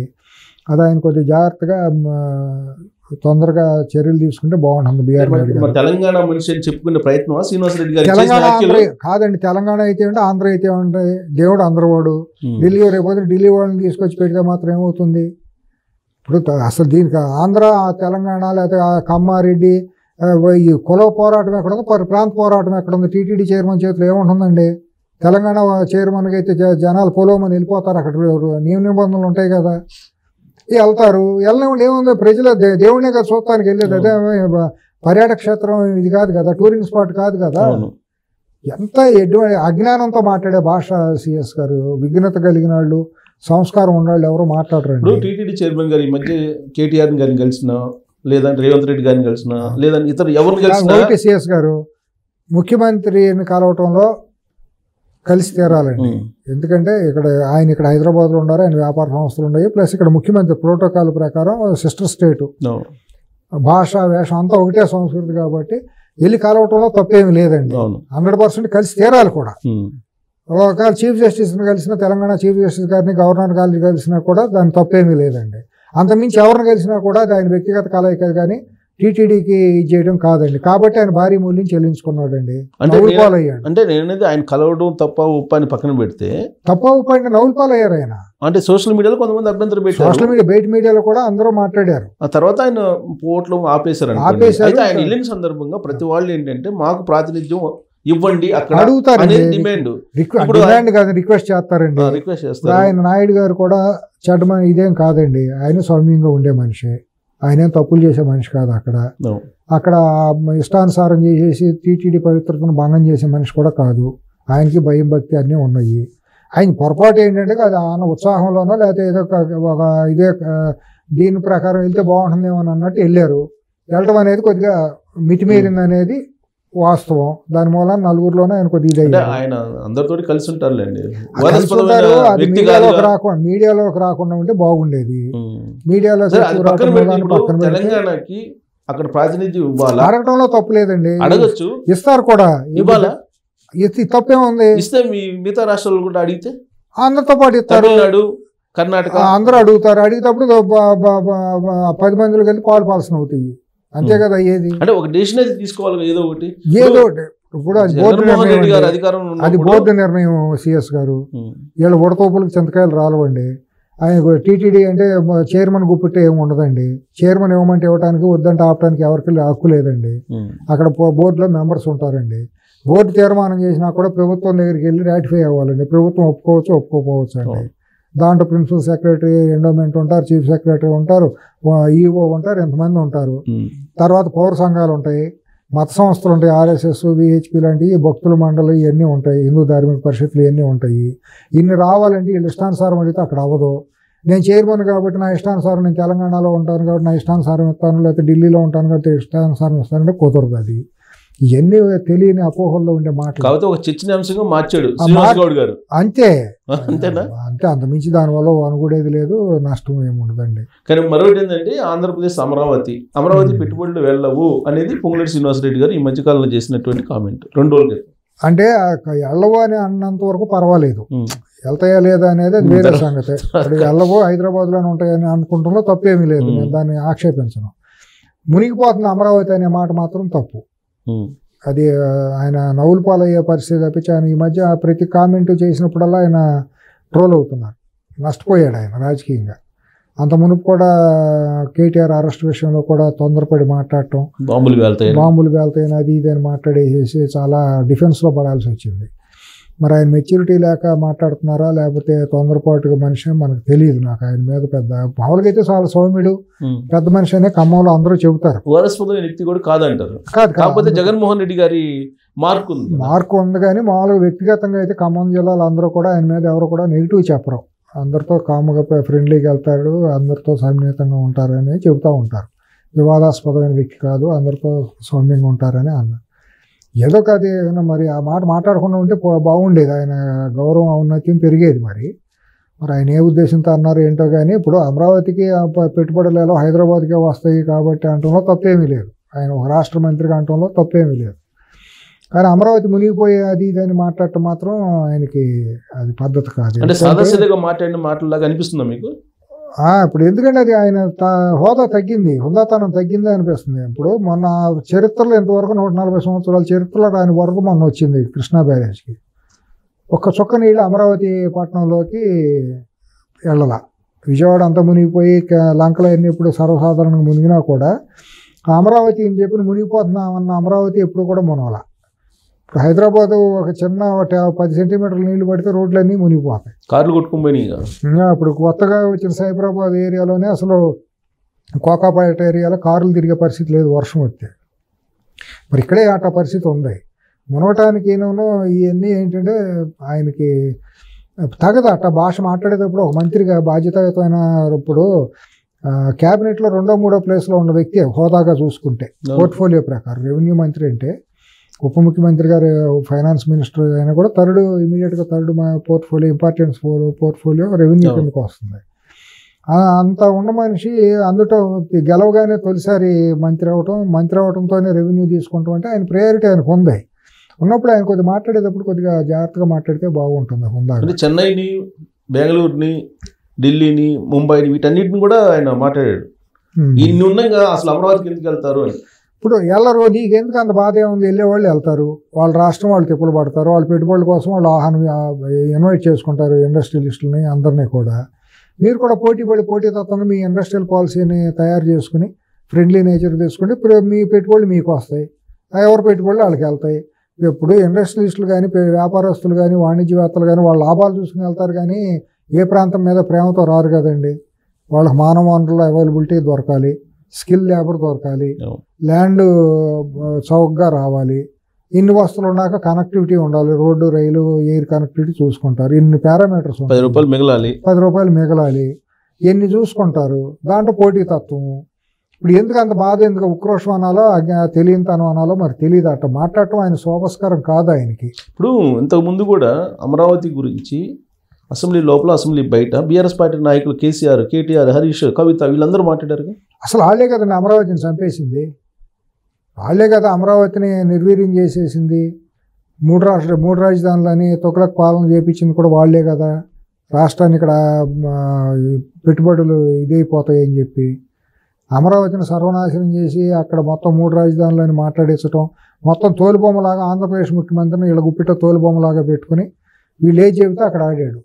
తానండి తందాను అన్నట్టు నడిపాడు 5 ఏళ్ల పాటు. చివరాఖరికి 11 సీట్లకి పడిపోయి అట్ట మిగిలిపోవాల్సిన దుస్థితి వచ్చింది. అమరావతి కూలిపోయింది ప్రాజెక్టు కాబట్టి మనం రేట్లు పెరిగినాయి. ఈ విషయం అఫీషియల్ గా చెప్పారు, ఎంతో మంది చెప్పారు. చెప్పా వాళ్ళు వెల్త్ పెంచుకోవడానికి పండగ చేసుకున్నారు వాళ్ళందరూ. రియల్ ఎస్టేట్ వ్యాపారం చేశారు. హైదరాబాద్ గ్రోత్ ఎక్కడ ఉందండి? మీరు అసలు నిజంగా సిఎస్ గారు హైదరాబాద్ గ్రోత్ 10 సంవత్సరాల్లో జరిగిన దుర్మార్గమైన పర్యావరణ విధ్వంసం గురించి ఒక ప్రత్యేకమైన ఎపిసోడ్ చేయాలి సుబ్బారావు. ఎందుకంటే 10 సంవత్సరాల్లో బీఆర్ఎస్ అంటే కేసీఆర్ కల్వకుంట్ల కుటుంబం ద్వారా హైదరాబాద్లో ఎటువంటి పర్యావరణ విధ్వంసం జరిగిందో మీరు కళ్ళగట్టినట్లు మీరు విజువలైజ్ చేసి చూపించవచ్చండి. ఎక్కడికక్కడ విపరీతంగా వైలేషన్స్ జరిగిపోయి చట్టోల్లంఘనలు జరిగేసి అపార్ట్మెంట్లు ఇళ్ళు కట్టేస్తారండి. 100 గజాలు 5 ఫ్లోర్లు కట్టారండి. చాలా చోట్ల ఉన్నాయి. 100 గజాలు 5 ఫ్లోర్లు కట్టారు. అసలు పార్కింగ్ అక్కడ 2 వీలర్ కూడా పట్టదు 5 ఫ్లోర్లు కడితే. ఆ డ్రైనేజీ ఎక్కడికి వెళ్తుంది, డ్రైనేజీ సిస్టమ్ ఏంటి, వాటర్ డ్రింకింగ్ వాటర్ ఏంటి, ఇవన్నీ చూసుకోవాలి కదా పారామీటర్స్. మీరు న్యూ సిటీగా అనుకునే ఫైనాన్షియల్ డిస్ట్రిక్ట్ టైప్కి వెళ్తే అన్లిమిటెడ్ ఫ్లోర్ స్పేస్ కట్టారండి. అది చట్టాలు ఒప్పుకోవు. ఆ రోజు మీకు సగం మాకు సగం అని చెప్పి దోషేసుకున్నారు ఆ కుటుంబం. 30% తీసుకున్నారు కమిషన్ అనేది బయట ఉన్న జనాల్లో ఉన్న టాకు. కొత్తగా వైలేషన్ చేసి ఇవ్వాలి అంటే 100 ఫ్లోర్స్ 50 ఫ్లోర్స్ అన్న కట్టిందంటో నిజంగా ఎర్త్క్వేక్ లాంటిది వస్తుందని అలార్మింగ్ సిచ్యువేషన్ చిన్న బెల్లు మోగితే అది రాకుండా ప్రజలే తొక్కుకు చచ్చిపోతారండి. రోడ్ల మీద కార్లు వచ్చి నిలబడలేని పరిస్థితి. వాళ్ళు కోకాపేట ఆ ప్రాంతాల్లో విపరీతమైన ఆకాశారమేలు కట్టేసి అసలు అడ్డగోలు ఇది చేశారండి. మీరు అన్నట్టు దీని మీద 10 years విధ్వంసం మీద ఒకసారి పెట్టుకున్నాం. అయితే చెరువులు కొంటలు పూర్తి చేశారు కదండి మొత్తం. అది FTL దుర్మార్గం చేశారు కదా. కాబట్టి ఈయన అసెంబ్లీలో కూడా ఒకప్పుడు ఎకరం అమ్మితే ఇక్కడ 3 ఎకరాలు వచ్చేది, ఇప్పుడు ఇక్కడ ఎకరం అమ్మితే అక్కడ 10 ఎకరాలు వస్తుంది. ఇవన్నీ ఈర్ష్యతో కూడుకున్నటువంటి ఈర్ష్య, అసూయ, హేళన, ఒళ్ళు కొవ్వు, అజ్ఞానం. దాన్ని అజ్ఞానం అంటారు. వాళ్ళు ఏమనుకుంటారంటే ఐశ్వర్యం వచ్చిందాడే అడుగు దెబ్బింది అయ్యాడని ఆంధ్రప్రదేశ్లో సామెత చెబుతారు. ఇది వీళ్ళ సొంత ముళ్ళు అన్నట్టు, వీళ్ళ తాతల ముళ్ళు అన్నట్టు తెలంగాణ మా కుటుంబం, మా ఆస్తి, ఈ ప్రజలందరూ బానిసలు, మేమేం చెప్తే అది పడి ఉండాలి, మేమేం చెప్తే సిట్ అంటే సిట్టు, స్టాండ్ అంటే స్టాండు అని ఒక దీనికి ప్రవర్తించారండి. దానికి తగ్గ బానిసలు ఆ పార్టీలో కూడా నాయకులుగాను వాళ్ళ అనుచరులుగా ఆ బానిసగానే తయారైందండి. అంతేగాని ఆత్మగౌరవం ఉండాలి అందరూ కూడా ఎవరు కూడా దాంట్లో ఇమ్మడి లేకుండా బయటకు వచ్చేసారు. ఇప్పుడు రవీంద్ర నాయక్ గారు కానివ్వండి, లేకపోతే డాక్టర్ ఆయన విజయరామారావు గారు, ఎంతో మంది ప్రథమంగా ఉద్యమంలో తెలంగాణ ఉద్యముడు మన కోదండరామ్ గారు, వీళ్ళందరూ కూడా మరి వీళ్ళు లేకుండా ఉద్యమం నడిచిందా? వీళ్ళే కదా అన్నీ చేసింది. ఎంతోమంది ఉన్నారు కదా ఉద్యమంలో చేసి అవమానపడి బయటకు వచ్చిన వాళ్ళ కుటుంబం ద్వారా. వీళ్ళ మూలానే ఉద్యమం నడిచిందా? అంటే అమరావతి ప్రాజెక్ట్ ఉంటే ఈ డెవలప్మెంట్ కనపడదు అనేది వీళ్ళకి తెలుసా? అసలు తప్పు అండి, అజ్ఞానం అండి. రెండు ప్యారలల్ గా పెరిగితే రెండు బాగా పెరుగుతాయి. అది హెల్దీ గ్రోత్, హెల్దీ థింకింగ్ అండి. మనం ఎవరిని ఆపలేమండి. మా పక్కాడు కూడా బాగుండాలి అని మనం కోరుకుంటే మనం కూడా బాగుంటామండి. అందరం కూడా కోరుకుంటే ఇప్పుడు ఒక పక్క వెళ్ళి ఇప్పుడు నీకు కేసీఆర్ అనే వ్యక్తికి దుర్మార్గమైన మాటలు మాట్లాడి చాలా అసాంఘికంగా మాట్లాడితే అటువంటి వ్యక్తిని తీసుకెళ్లి శిలాఫలకం మీద పేరు వేయించాడండి చంద్రబాబు నాయుడు గారు చేసిన దాన్ని నేను ఘోరమని అంట. అంత గౌరవం శంకుస్థాపన అప్పుడు ఆ శిలాఫలకం మీద ఆయన పేరు వేయించారు. వేయకూడదు అసలు. నిజంగా తెలుగు జాతి ఇదైతే ఒప్పుకోకూడదు. ఇప్పుడైనా తొలగించాలంటారా? ఇప్పుడైనా తొలగించాలి, పగలగొట్టాలి శిలాఫలకాన్ని అంటా నేను. ఎందుకంటే చాలా సిగ్గుచేటు కూడా భవిష్యత్ తరాలకు ఆ పేరు చూడాలన్నా కూడా. నువ్వు ఒక రాష్ట్ర విధ్వంసాన్ని కోరుకున్న పేరు ఎందుకు ఉండాలండి? అక్కడ కళంకితంగా ఉండాలి. ఈ పేరు ఎందుకు కళంకితమే కదా, అక్కడ పేరు ఉండటం అనేది జాతికే కళంకితంగా. ఆంధ్రలోకి తెలుగు వాళ్ళకి ఇటువంటి అసాంఘిక వ్యక్తుల పేర్లు అక్కడ ఎందుకు ఉండాలి? ఆ పేరు వేసినందుకన్నా వీళ్ళ కృతజ్ఞత ఉండాలి కదా. తరతరాలుగా ఉండే శిలాఫలకం మీద మనను కూడా గౌరవించారు, మనం కూడా వాళ్ళు బాగుని కోరుకోవాలని ఇంగిత జ్ఞానం వీళ్ళకి ఉండాలి కదా. ఆ ఇంగిత జ్ఞానం స్పృహ లేకుండా పోయే అహంకారంతో, డబ్బు మతంతో, అధికార మతంతో ఎవరిని ఎంత మాట పడితే అంత మాట అంటాం, అందితే చుట్టూ అందకపోతే కాళ్ళు. అప్పుడు ప్రధానమంత్రి మోడీ గారిని కూడా కరోనా టైంలో చప్పట్లు కొట్టాడు, హారతి పెట్టాడు, గంట కొట్టాడు. ఎవరిన మా డిమానిటైజేషన్ టైంలో ఎవరిని మాట్లాడితే లోపల వేసేస్తానన్నాడు, బెదిరించాడు, హుకుం చేశాడు. తర్వాత వచ్చి అదే మోడీ గారిని పట్టుకుని నోటుకు వచ్చినట్టు మాట్లాడాడు. మొన్న చంద్రబాబు నాయుడు గారిని అట్టా ఇట్టా అన్నాడు, మళ్ళీ తర్వాత నోటుకు వచ్చినట్టు మాట్లాడా. ఏంది ఇదంతాను? సో ఆ రోజు కేసీఆర్ గారు అమరావతి గురించి ఏదన్నారు, ఇప్పుడు పొంగులేటి శ్రీనివాసరెడ్డి గారు కూడా ఇంచుమించు అదే అన్నట్టేగా. అంత కాదులేండి, ఈయన ఏదో కొద్దిగా తెలియని అజ్ఞానంగా ఏదో తొందరపాటుగా అన్నట్టే. కానీ కేసీఆర్ మాట్లాడిన భాషతో పొంగులేటి గారు మాట్లాడిన భాషను మనం ముడిపెట్టలేం.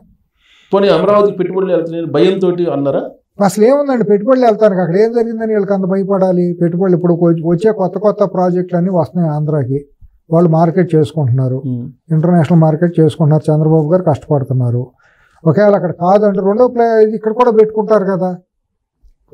ప్రాజెక్ట్ అక్కడ పెట్టినప్పుడు రెండో ప్రాజెక్ట్ కూడా ఆంధ్రాలో తెలంగాణలో పెట్టడం బాగుంటుందని ఆయన చెబుతారు తప్పించి ఒరిస్సాకు కర్ణాటక బొమ్మని చెప్పరు కదా.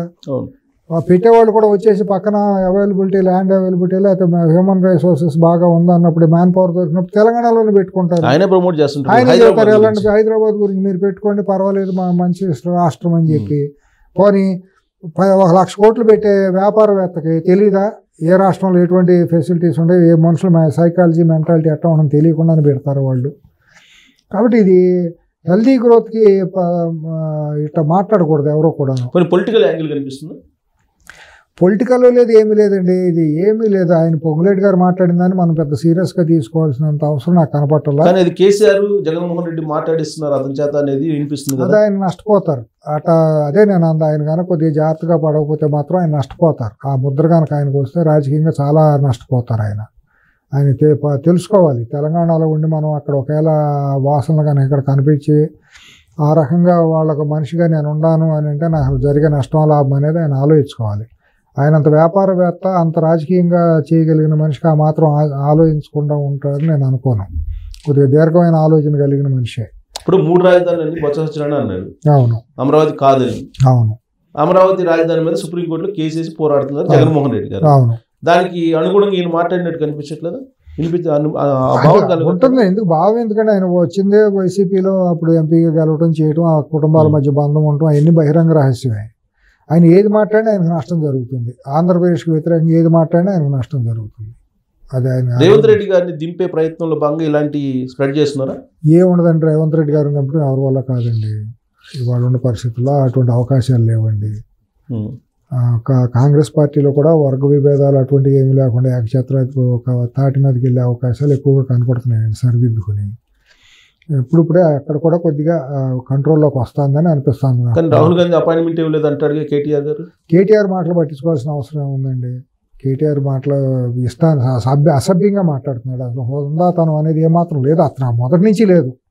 అహంకారం, అజ్ఞానం తప్పించి, దురహంకారం తప్పించి అతనికి ఆ సంస్కారం ఎప్పుడూ లేదు, ఆ మెచ్యూరిటీ ఎప్పుడూ లేదు.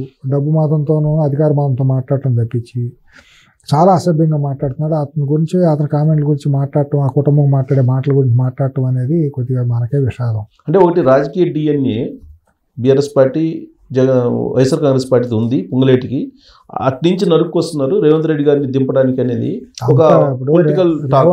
రేవంత్ రెడ్డి గారు ఉంటే థాట్స్ ఉండొచ్చు అండి. రేవంత్ రెడ్డి గారు కూడా ఏమైనా సామాన్యుడు కదా, ఆయన అసామాన్యుడు. ఆయన ఆవిలెచ్చకుండానే పేగులు లెక్కట్టే నైపుణ్యం ఉన్న మనిషి. ఆయన యాదృచ్ఛికంగా యాక్సిడెంట్లుగా ముఖ్యమంత్రి అయిన వ్యక్తి కాదు. మాయ చేసి మోసం చేసి పార్టీలను ముంచేసి ముఖ్యమంత్రి అయింది కాదు. ఆయన ఫైటరు. 5 ఏళ్ళు ఆయన ఇది పడ్డారు. ఇవాళ రకరకాల న్యాయ సూత్రాలను రాజ్యాంగం చట్టాల గురించి మాట్లాడుతున్నాడు కేటీఆర్, అది ఎట్టా ఇది ఎట్టా అని. మరి ఆ రోజు రేవంత్ రెడ్డి గారిని మరి అక్కడ డ్రోన్ ఎగరేసినప్పుడు జైల్లో పెట్టినప్పుడు నీకు చట్టాలు ఏమని, ఏ చట్టాలతో ఉల్లంఘన కాదా ఆయన పెట్టినప్పుడు? కొడంగల్ ఇంటికి వెళ్ళి అర్ధరాత్రి తలుపు బాగా కొట్టి తీసుకొచ్చి అరెస్ట్ చేసినప్పుడు నీకు చట్టాలు లేవా? నోటీసులు ఇచ్చావా? నువ్వు నోటీసులు ఇచ్చారు అది ఇదని అంటున్నాడు. రైతులకు బేడీలు వేశారని చెప్పి ఇష్టానుసారం మాట్లాడాడు. నువ్వు ఖమ్మం జిల్లాలో రైతులు గిట్టుబాటు ధరలు అని అడిగితే నువ్వు బేడీలు వేసి తిప్పలేదా? ఇసుక ఇది జరుగుతా అంటే ఊళ్ళో మనుషులు చచ్చిపోతా అంటే అడ్డుకుంటే దళితులు నేరేళ్ల దళితులకి ఎలక్ట్రిక్ షాకులు పెట్టలేదు. యువకులకి ఒళ్ళంతా బాడీ పెట్టి మర్మాంగాల మీద ఎలక్ట్రిక్ షాకులు పెట్టలేదా? నువ్వు ఏం చేసావు? నువ్వు ఇవాళ నీతులు జాతులు నువ్వు నీ బావాన్ని మీ కుటుంబం మాట్లాడతారు. ప్రజలు అంత అజ్ఞానంలో ఉన్నారా? అంటే ప్రజలు రేవంత్ రెడ్డి గారిని ముఖ్యమంత్రిగా గుర్తించట్లేదు. అది వీళ్ళకి బాధగా ఉందండి. మెయిన్ ప్రజలు గుర్తించారు, గుర్తించమంటే కదా ఓట్లు వేసింది, ఆయన నాయకత్వాన్ని సమర్థించింది. వీళ్ళకి ఏంటంటే పదవి పోగానే గంగవీరులు ఎత్తిపోయి చేమల జైలు పోయి అసలు ఏం ఇంగిత జ్ఞానం కోల్పోతున్నారండి. అసలు వాళ్ళ రేపు బతకలేమేమోనన్నంత ఇది వచ్చేసింది. ఓ పక్క పొంకాలుగా అవినీతి అన్నీ బయటకు వస్తున్నాయి చట్టపరంగా ప్రణాళికబద్ధంగా. వాటి నుంచి నుంచి బయటకు రావడం కష్టం. వాళ్ళ మెడ మీద ఎలాడే కత్తి ఇవాళ రేపు అనేదట టెలిఫోన్ ట్యాపింగ్ ఒకటి, కాళేశ్వరం ప్రాజెక్టు మీద అక్రమం జరుగుతున్నది ఒకటి, ఈ కార్ రేసులది ఒకటి ఉందా. రేపు ధరణి బయటికి తీస్తే దాంట్లో నుంచి వచ్చేవి కొన్ని కోటాను కోట్ల లక్షలాది ఎకరాలు ఇది బయటకు రాబోతుందండి. ఇవి కాకుండా ఇంకా తవ్వితే రాబోయే ఇంకా తెలియని చాలా ఉన్నాయండి. ఇప్పుడు కంటి అద్దాలు కూడా బయటికి తీస్తే దాంట్లోనే వస్తుందండి. మిషన్ భగీరథ తీసినా వస్తుందండి. కథ ఏంటంటే ఒకటి చాలు మనిషిని ఇబ్బంది పెడతానికి, అన్నీ బయటికి తీయాల్సిన అవసరం లేదు. కానీ ఆయన భావం ఏంటంటే అల్లు అర్జున్ లాంటి హీరోనే గుర్తించలేదు ఈయన్ని, సామాన్యులకు ఏం గుర్తుంటాడు ఈయన, ముఖ్యమంత్రిగా ఆయన గుర్తించలేదు రేవంత్ రెడ్డిని అని అంటారు. అసలు కేటీఆర్ని ఎవరు గుర్తించారో చెప్పమానండి. మీడియా హైదరాబాద్ కిరాయి మీడియా తనకు గుప్పిట్ట ఉన్న కిరాయి మీడియా చూపించడం తప్పించి మామూలు మెయిన్ స్ట్రీమ్ మీడియాలో నిజాయితీ నిబద్ధత ఉన్న మీడియా ఎవరు నన్ను పట్టించుకుంటున్నారా? ఇతను పట్టించుకుంటున్నారా? ఇతను వార్త ఏమైనా ప్రముఖంగా వేస్తున్నారా? ఇతని కుటుంబం వార్త నిజాయితీ నిబద్ధత నైతికంగా జర్నలిజం విలువలు ఉండాలి. ఎవరో కూడా కల్వకుంట్ల కుటుంబాన్ని తెలంగాణలో పట్టించుకుంటలేదు. వాళ్ళు గుప్పిట్ట ఉన్న కిరాయి మీడియాలో కూర్చుని మాత్రమే వాళ్ళు మాట్లాడుతుంటే వాళ్ళు రిలే చేస్తున్నారు. ఆ వార్తలు బయటకు వస్తున్నాయి. వాళ్ళు డబ్బులు ఖర్చు పెట్టిన సోషల్ మీడియా ద్వారానే వాళ్ళు ఇష్టానుసారం అసంఖ్యంగా మాట్లాడుతున్నారు. దానికి తగ్గ కేసులు పెడుతున్నారు వీళ్ళు. ప్రభుత్వం కూడా ఇమీడియట్గా తక్షణ చర్యలు తీసుకుంటుంది. వాళ్ళకి ఏమి పాలుపోక ఇష్టానుసారం మాట్లాడుతున్నారు, గంగవీరులు ఎత్తిపోతున్నారు అధికారం కోల్పోయేటప్పటికి. ఆ పార్టీ కూడా ఎంతమంది ఉంటారో ఎంతమంది వెళ్ళిపోతారో తెలియని పరిస్థితుల్లో ఒక దీంట్లో సెల్ఫ్ డిఫెన్స్లో ఉన్నారు. కానీ వాళ్ళ నమ్మకం ఏంటంటే అల్లు అర్జున్ లాంటి వాళ్ళకి కూడా ముఖ్యమంత్రి గుర్తులేదు, పేరు గుర్తులేదు ఆయనకి. సో అల్లు అర్జున్ ఒక బెంచ్ మార్క్గా తీసుకుంటున్నారు. సరే, అల్లు అర్జున్ జనం ఏమనుకుంటున్నారా తెలిస్తే ఇంగితంగా ఉండాలి, ఎవరో అనుకోరు. అల్లు అర్జున్కి ఉండే రెస్పెక్ట్ ఏంటి జనాల్లో వచ్చినంత మాత్రం అది కాదు. ఆ పుష్ప లాంటి అసాంఘిక సినిమా తీసినందుకు నోటితో అన్నం తినేవాళ్ళు, కడుపుకు అన్నం తినేవాళ్ళు ఎవరో కూడా అల్లు అర్జున్ గొప్పాడని ఎవడో అనడు. నటుడుగా నేను అంటల్లా, అల్లు అర్జున్ కొన్ని ఇమేజ్ని అంత అతనుకున్న ఇమేజ్కి ఎంత గొప్పతనో మనకు నంద్యాల సీట్ అనేది తెలిసిపోయింది. నంద్యాల వెళ్తే వచ్చిన మెజారిటీ ఏమైంది? నంద్యాల గెలిచిందే జనం వెళ్తే పొలవమని చూడగానే అబ్బో పెద్ద అనుకున్నారు. ఏమైంది? ఎన్ని బూడిని జనాన్ని చూసి ఇప్పుడు వీళ్ళని చూసి ఆహాని చప్పట్లు కొట్టే జనం ఉంటారు కదా, గాలి జనం, ఈ బీఆర్ఎస్ కేటీఆర్ చూసి వాళ్ళని చూసి మేమే నాయకులు అనుకున్నట్టే ఉంటుంది ఇదంతా కూడా. అల్లు అర్జున్ అరెస్ట్ తర్వాత రేవంత్ రెడ్డి గారి గ్రాఫ్ పడిపోయింది అని అంటే ఏమీ పడలేదు, బ్రహ్మాండంగా ఉంది. చాలా బలమైన సంకేతం వెళ్ళింది, నిష్పక్షపాతంగా పనిచేసినట్టే ఉంది. దాంట్లో కేటీఆర్ ఇప్పుడు రేవంత్ రెడ్డి గారిని పొగడాల్సిన అవసరం మనకేమీ లేదు కదా. నేనే కాంగ్రెస్ సభ్యుని కాదు, మనకేం వచ్చే పదవులు లేవు, ఏమీ లేవు కదా. ఉన్నమాట జనాబాహుళ్యంలో ఉన్న మాటే కదా. మనం జరిగింది నిజాయితీ నిబద్ధతగా మనం విశ్లేషించుకున్నాం. ప్రభుత్వ వైఫల్యం అంటారు. అది ప్రభుత్వ వైఫల్యం అంటే చక్కగా పర్ఫెక్ట్గా చట్ట ప్రకారం చేశారు, థియేటర్ యజమానులు చేశారు కదా. ఇతను ఇంగిత జ్ఞానం ఉంటే చదువుకున్నాడే, గొడ్డ కాసుకుని నటుడు అవ్వలేదుగా. ఇంగిత జ్ఞానం ఉన్నాడు, అంత చదువుకున్నాడు, ఇదైనప్పుడు అక్కడికి వెళ్తే పర్మిషన్ ఉందా లేదా ఆలోచించొద్దా? ఏంటి అంత అహంకారం? ఏంటి నీ సొగసులు చూపించి నువ్వు పెద్ద ఓపెన్ టాప్ రూఫ్ మీద వెళ్ళిపోయి నువ్వు చేతులు ఊపటం ఏంటి? నీ పిఆర్ పెట్టుకోవటం ఏంటి? సినిమా తీసావు, 300 కోట్లు నువ్వు రెమ్యూనరేషన్ తీసుకున్నావు, ఇంట్లో కూర్చోవాలి కానీ థియేటర్లో సినిమా చూడటానికి వెళ్ళటం ఏంటి? బరితెగింపు కదా? గతంలో 30 సార్లు వెళ్ళాను. అంత జనం లేరు కదా అప్పుడు అంత నువ్వు హైప్ చేసుకోలేదు కదా. కృత్రిమమైన సినిమాలని, కృత్రిమమైన ప్రజల్ని, కిరాయి ప్రజలను తీసుకొచ్చి ఒక ఆర్టిఫిషియల్ ఇమేజ్ని క్రియేట్ చేయడంలో వాళ్ళ తండ్రి చాలా ఆరితేరిన వాడండి. వాళ్ళు కాదు 30 ఏళ్ళుగా చిరంజీవి గారు హీరోగా డెవలప్ చేసిన దగ్గర నుంచి మీరు అతను తీసుకోండి, గ్రాఫ్ని తీసుకోండి.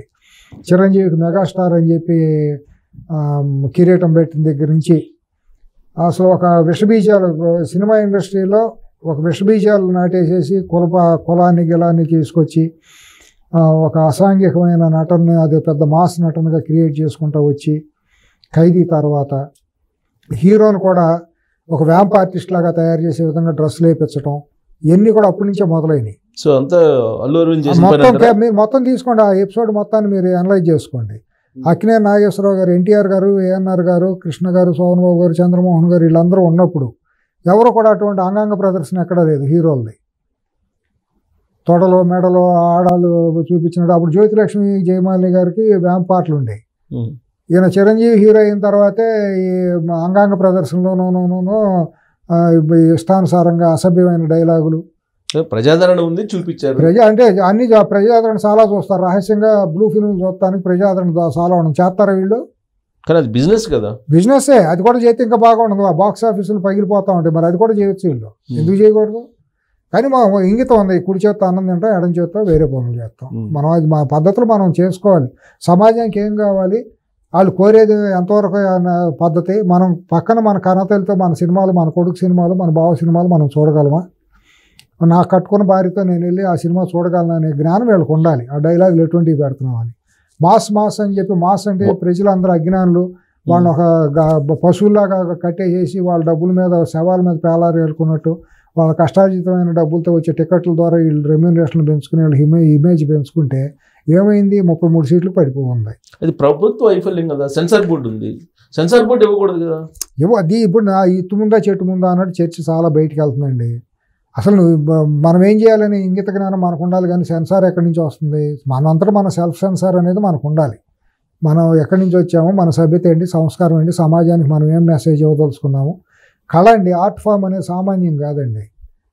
కళ సమాజం కోసం అనేది, కళ కోసం కాదు, కళ సమాజం కోసం అనేది ఒక ఇది.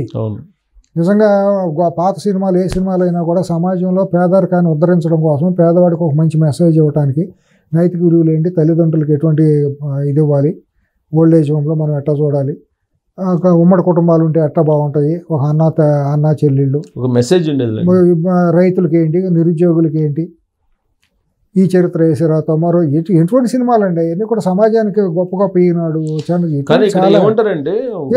ఈ కుటుంబం వచ్చిన తర్వాత పచ్చిగా మాట్లాడుతున్నా డైవర్షన్ అవుతున్నాం, కానీ ఏమన్నా సమాజాన్ని ఉద్ధరించిన సినిమా ఒకటి ఉందా ఆ కుటుంబంలో? ఓకే, సినిమా మంచిదా చెడుదని పక్కన పెడితే రేవంత్ రెడ్డి గారి ప్రభుత్వం బెనిఫిట్స్ వాళ్ళకి పర్మిషన్ ఇచ్చింది. తప్పండి. ఇచ్చినప్పుడు భద్రత కల్పించాల్సిన బాధ్యత ఎవరు? బెనిఫిట్ షో ఎవరికి, దేనికోసం బెనిఫిట్ షో?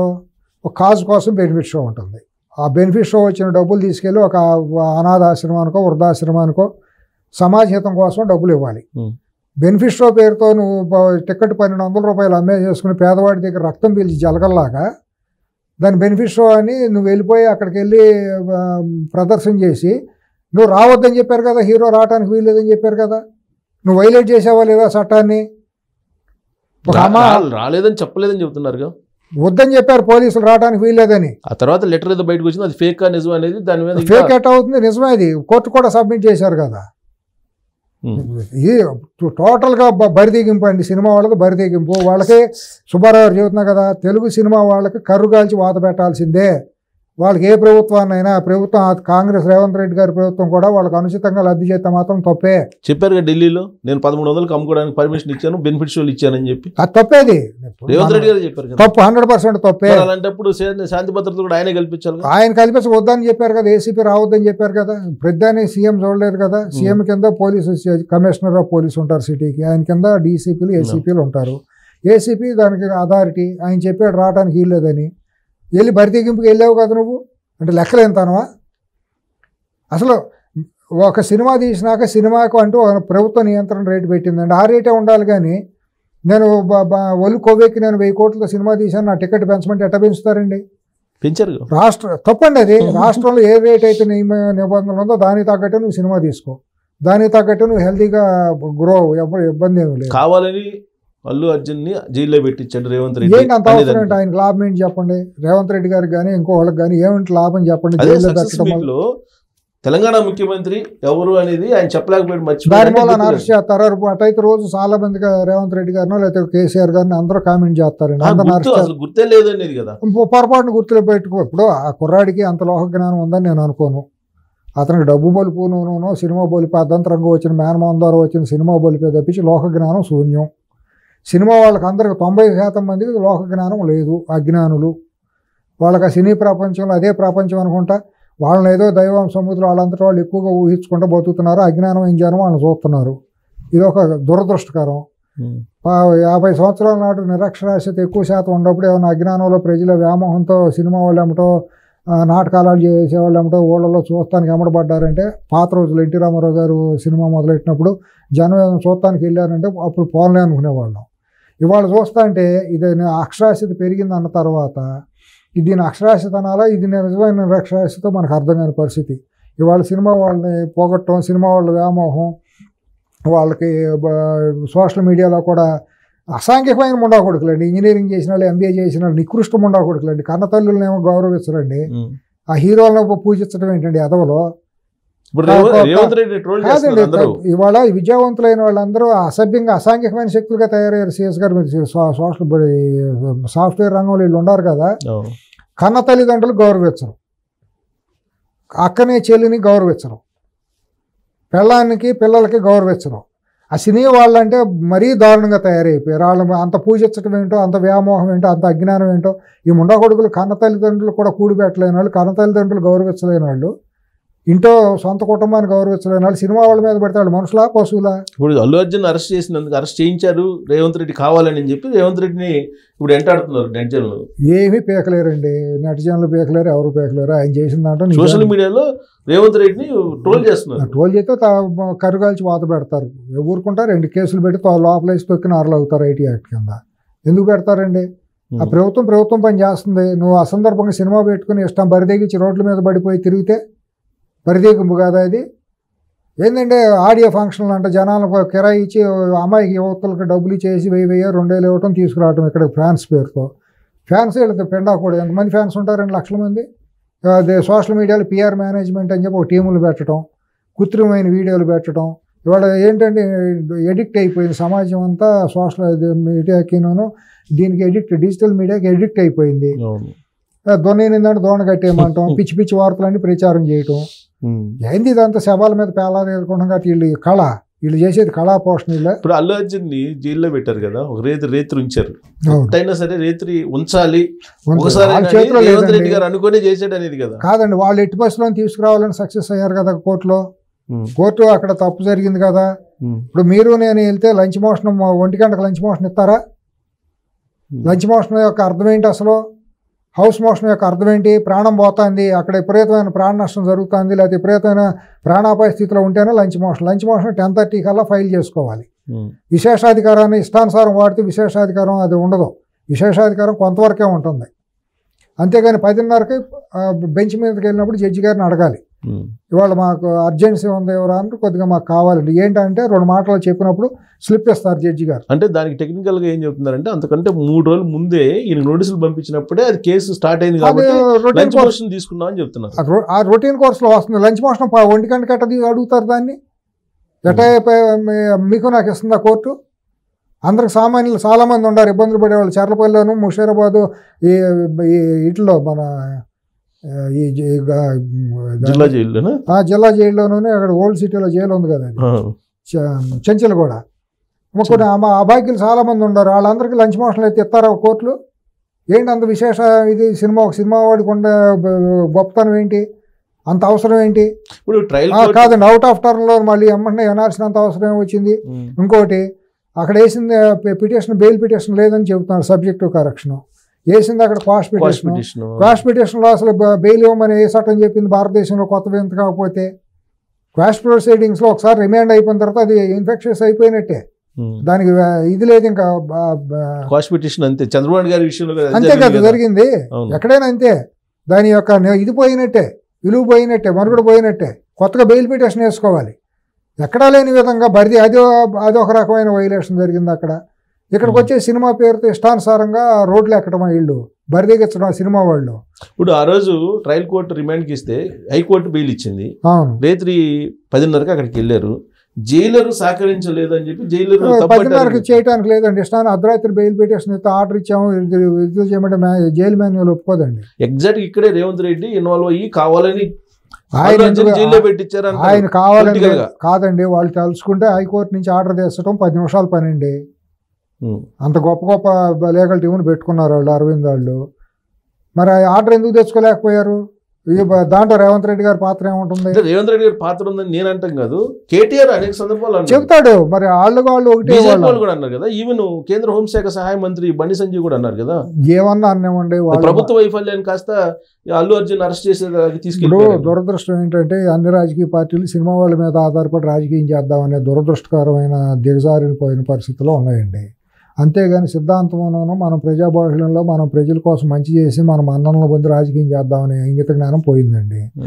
ఎందుకంటే నాయకుల యొక్క వ్యక్తిత్వాలు లేని వాళ్ళు నాయకులుగా తయారవటం మూలాన ప్రజల్లో వాళ్ళకి నమ్మకం కోల్పోవటం మూలాన అయితే డబ్బుతో కొనుక్కున్న ఓట్లని లేకపోతే సినిమా వాళ్ళతో ప్రభావితం చేద్దామనే దిగజారుడు స్థితికి రాజకీయం వచ్చేసింది. రేవంత్ రెడ్డి గ్రాఫ్ తగ్గలేదంటారు ఈ ఎపిసోడ్ మొత్తం? 100% తగ్గలేదు. హీరోగా ఇంకా ఎక్కువ అయ్యాడు. 100%. చిచ్చరపీడు లాగా చెమటాపాకాయ అంటారే అట్ట తయారయ్యాడు డెఫినెట్ గా. అల్లు అర్జున్ బెయిల్ మీద వచ్చింది. వెళ్ళాల్సిన వాళ్ళకి డెఫినెట్ గా బ్రహ్మాండం వంటి వెన్నులో వణికెళ్ళింది, వెళ్ళాల్సిన వాళ్ళకి బ్రహ్మాండం వంటి మెసేజ్ వెళ్ళింది. పెట్టుకుంటే చేతులు కాలిపోతారు, జాగ్రత్తగా ఉండాలి రోయ్ అనేది. అల్లు అర్జున్ బయటకు వచ్చిన తర్వాత వేలు మీద ఇంటికి సెలబ్రిటీస్ అందరూ క్యూ కట్టారు. అది చూస్తే ఏమనిపించింది? సిగ్గు ఎగ్గులేనాడు ఇటువంటి సమాజంలో నేను కూడా ఎందుకుండా సిగ్గుతో తలంచుకున్నా. ఆ కుర్రాడు చచ్చిపోతే ఒక్క ఎదవ వెళ్ళలేదండి. అభాగ్యరాలు చనిపోతే ఆ కుర్రాడి ప్రాణాపాయ స్థితిలో ఉంటే ఎవరు వెళ్ళలేదు. ఇప్పుడు ఏదో పెద్ద బోర్డర్లో యుద్ధంకి వెళ్ళి వచ్చినట్టు దేశం కోసం ఏదన్నా ఇది చేసినట్టు ఎంతోమందిని కాపాడితే లేకపోతే ఏదో చేసేసి ఇంటికి వస్తే మంగళహారతులు పెట్టినట్టు ఈ పోరంబోక వాళ్ళందరూ పొలోమని వెళ్ళిపోయి లైన్లు కట్టడం సినిమా వాళ్ళు. ఎంతకంటే అసహ్యం ఆ జుగుప్స ఏముంటుందంటే రోత కూడా. అంటే ఇది చూసిన తర్వాత మీకు రేవంత్ వర్సెస్ సినిమా ఇండస్ట్రీ అనిపించదు కదా? ఏమవుతుందండి, రేవంత్ సినిమా ఇండస్ట్రీ అనిపోవచ్చు. ఆ సినిమా ఇండస్ట్రీ కొండ విలువ అంతా వాళ్ళు ఎంత అవకాశవాదులు పొద్దు తిరుగుడు పూలు వాళ్ళ గురించి మాట్లాడటం కూడా రోత. రేవంత్ రెడ్డితో పోల్చడం ఏంటి అసలు? పొలిటికల్ గా సినీ రాజకీయ రంగాన్ని అసలు లేదండి. వీళ్ళ వల్ల ఏం కాదండి, వీళ్ళు చేస్తే 10 ఓట్లు ఎక్కడ పడతాయి. ఈ సినిమా ఇండస్ట్రీ పోరంబాక ఇండస్ట్రీ అది ఎన్టీ రామారావు గారు కృష్ణ గారు ఆ టైంతోనే పోయినాయి దాని విలువలు. అసలు వాళ్ళు విలువలు అప్పుడున్న విలువలు వేరు. సినిమా ఇండస్ట్రీ అంటే కూడా మనం కళను గౌరవిస్తామండి, తప్పకుండా కళాకారులు మనం గౌరవిస్తామండి. సినిమా నేను చాలా గౌరవిస్తాను, ఆర్ట్ ఫామ్ని. ఒక క్రియేటివిటీ ఉండి గొప్ప గొప్ప సినిమా చేసి భారతీ రాజా గారు, భాగ్యరాజా గారు, బాలచంద్ర గారు, దాస నారాయణరావు గారు వీళ్ళందరూ లెజెండ్స్ అండి. సమాజం కోసం సినిమాలు తీసిన వాళ్ళు మహనీయులు వీళ్ళందరూ. ఇప్పుడు మీరు చేస్తే పౌరాణికాలు చేయండి, లేకపోతే సాంఘికం చేయండి, లేకపోతే ఫిక్షన్ చేయండి, ఏదన్నా చేయండి. క్రియేటివిటీ అనేది ఉండాలి సినిమాలో, బ్రహ్మాండం అనేది ఉండాలి. కానీ ఈ పోరంపోకల సినిమాలు చేసి కాపీ సినిమాలు చేసి విదేశాలే 4 ఆస్కార్ ఈ అవార్డులు ఎట్లా వచ్చినా మనకు తెలియదు కాదు. ఆస్కార్ అవార్డుకి ఎంత తిప్పలు పడి పిఆర్ మెయింటైన్ చేసి ఎన్ని కోట్లు ఖర్చు పెడితే ఆస్కార్ వచ్చిందో భాస్కర్ వచ్చిందో మనకు తెలియదు కాదు.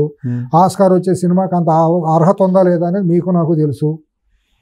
ఈ కడుపుకు ఆనందం తినేవాళ్ళు ఇంకతిగా ఉండాలి అందరికీ తెలుసు. ఆ సినిమాలో సత్తా ఎంత, ఆస్కార్ వచ్చే సత్తా ఉందా లేదా, ఆ పాటలకు అర్హత ఉందా లేదా అన్నీ తెలుసు మనకి.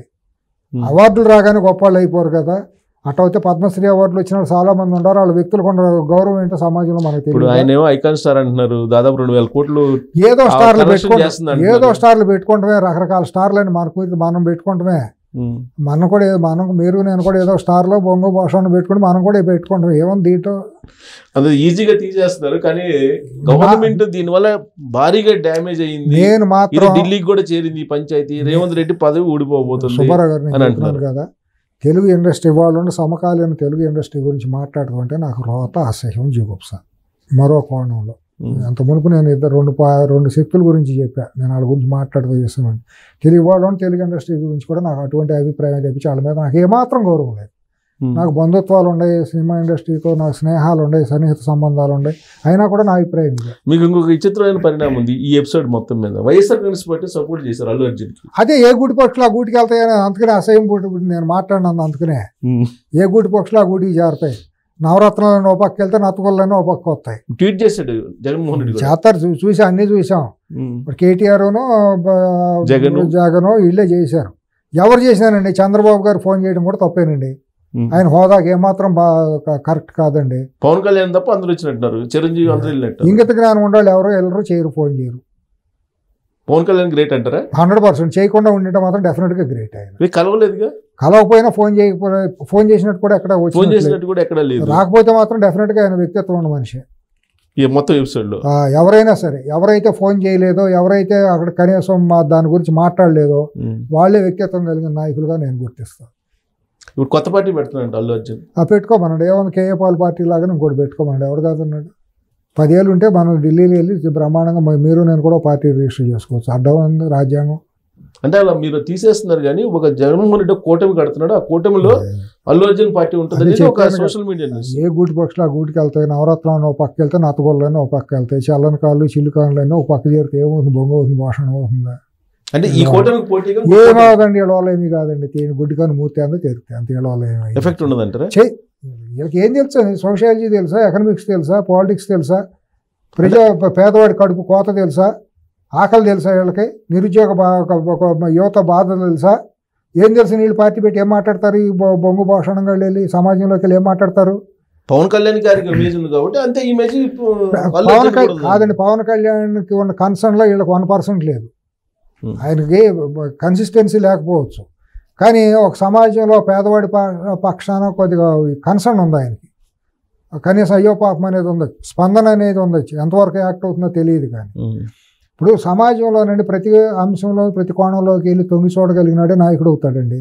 గూడెల్లోకి గుడిసెల్లోకి పేదవాడి గుండెల్లోకి కూడా వెళ్ళి ఆడి బాధలు తెలుసుకోగలిగినాడే ప్రజానాయకుడు అవుతాడండి. రైతు కష్టాలు ఏంటో తెలియాలి. ఏంటి తెలుసుకునేది? సింగనాథం తెలుగు మాట్లాడటం రాదు అల్లు అర్జున్కి. తెలితే ముఖ్యమంత్రి పేరు మర్చిపోతాడా? కొవ్వా అంత లోక జ్ఞానం ఉన్నాడు, ముఖ్యమంత్రి పేరు మర్చిపోతాడా? అంటే అది రేవంత్ రెడ్డిని అంత గుర్తు పెట్టుకోవాల్సిన అవసరం లేదు అనేది చెప్తుంది. అంత అహంకారం అంత అజ్ఞానం ఉంటే రేపు అతను కూడా పట్టించుకోవాల్సిన అవసరం లేదు. ఈ చల్లని కాళ్ళు ఇప్పుడు అక్కడ జనసేన, తెలుగుదేశం పార్టీ, బీజేపీ కూటమి ఉంది. ఈ కూటమిని ఢీ కొట్టాలంటే ఖచ్చితంగా మెగా ఫ్యాన్స్ ని చేల్చాలి. అంటే అల్లు అర్జున్ ని కొత్త పార్టీ పెట్టించి వైసీపీ తోటి పొత్తు పెట్టుకోవాలి కూటమి. పెట్టుకోమనండి, కాదండి ఎవరు.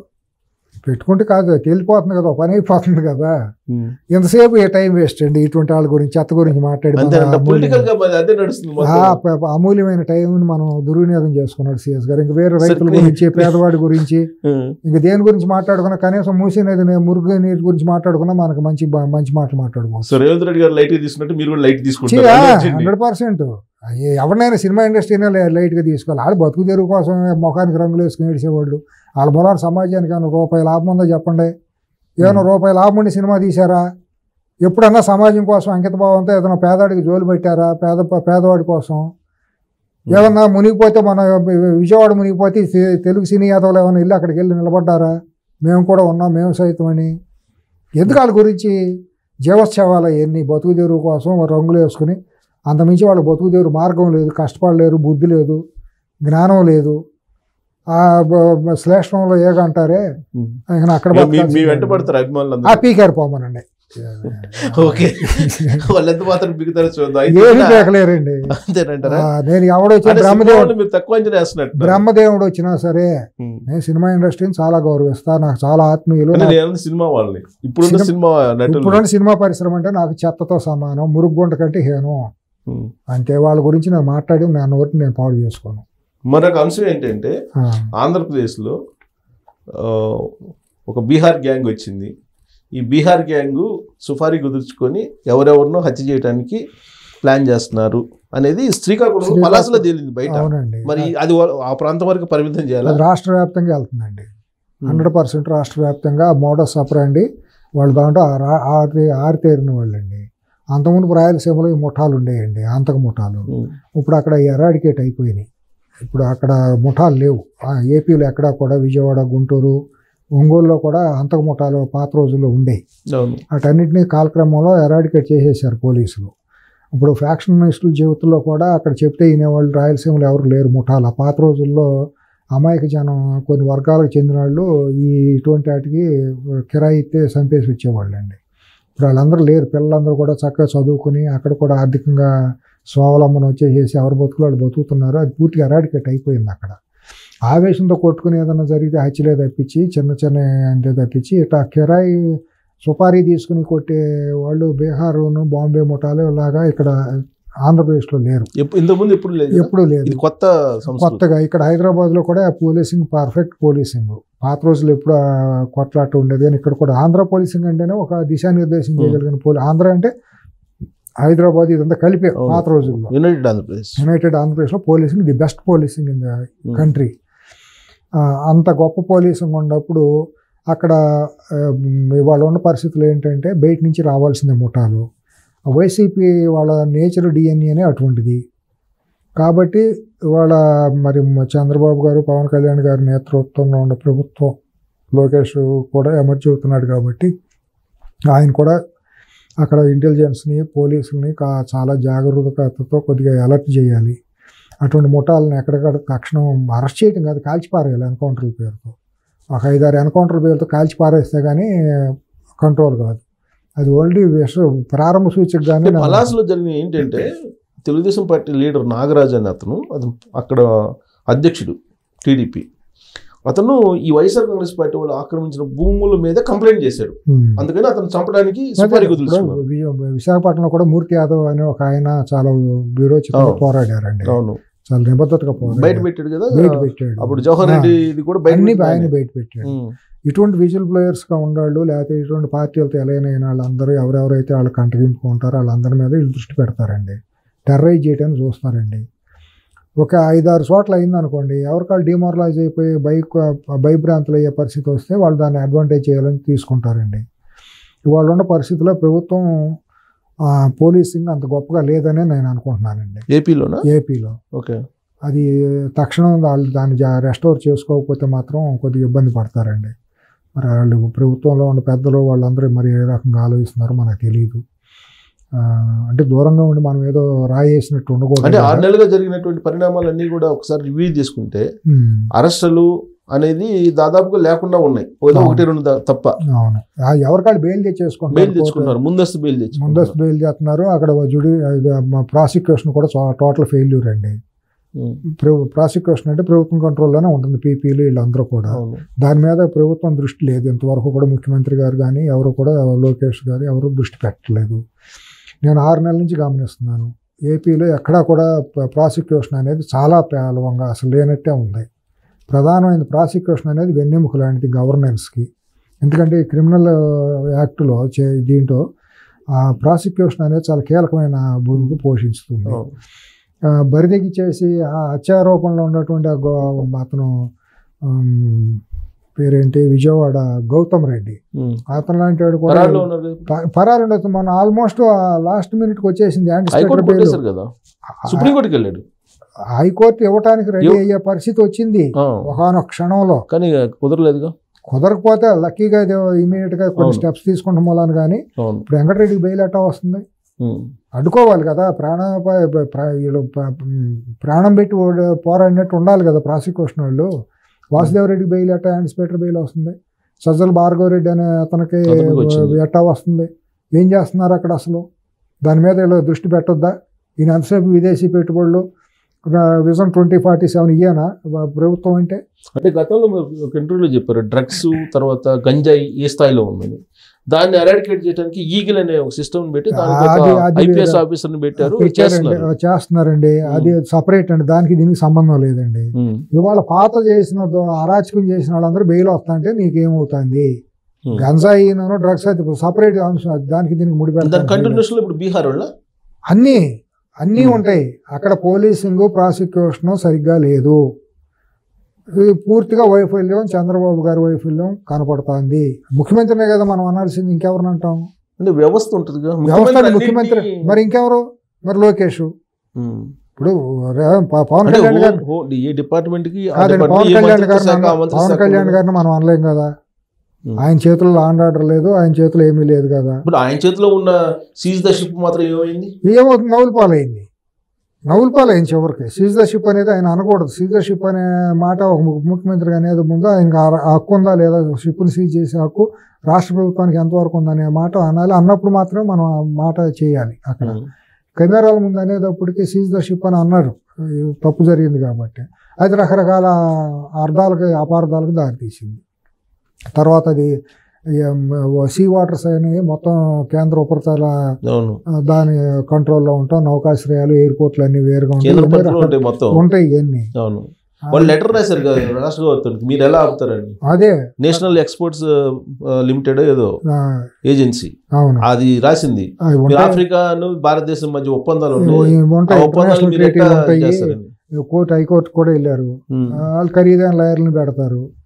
అవన్నీ పెట్టినా కూడా అసలు మొత్తం ఏంటంటే రాష్ట్రంలో ఈ దోషులు, దొంగలు అనేవాళ్ళు నిరభ్యంతరంగా తిరిగేస్తున్నారు, తప్పించి తిరుగుతున్నారు.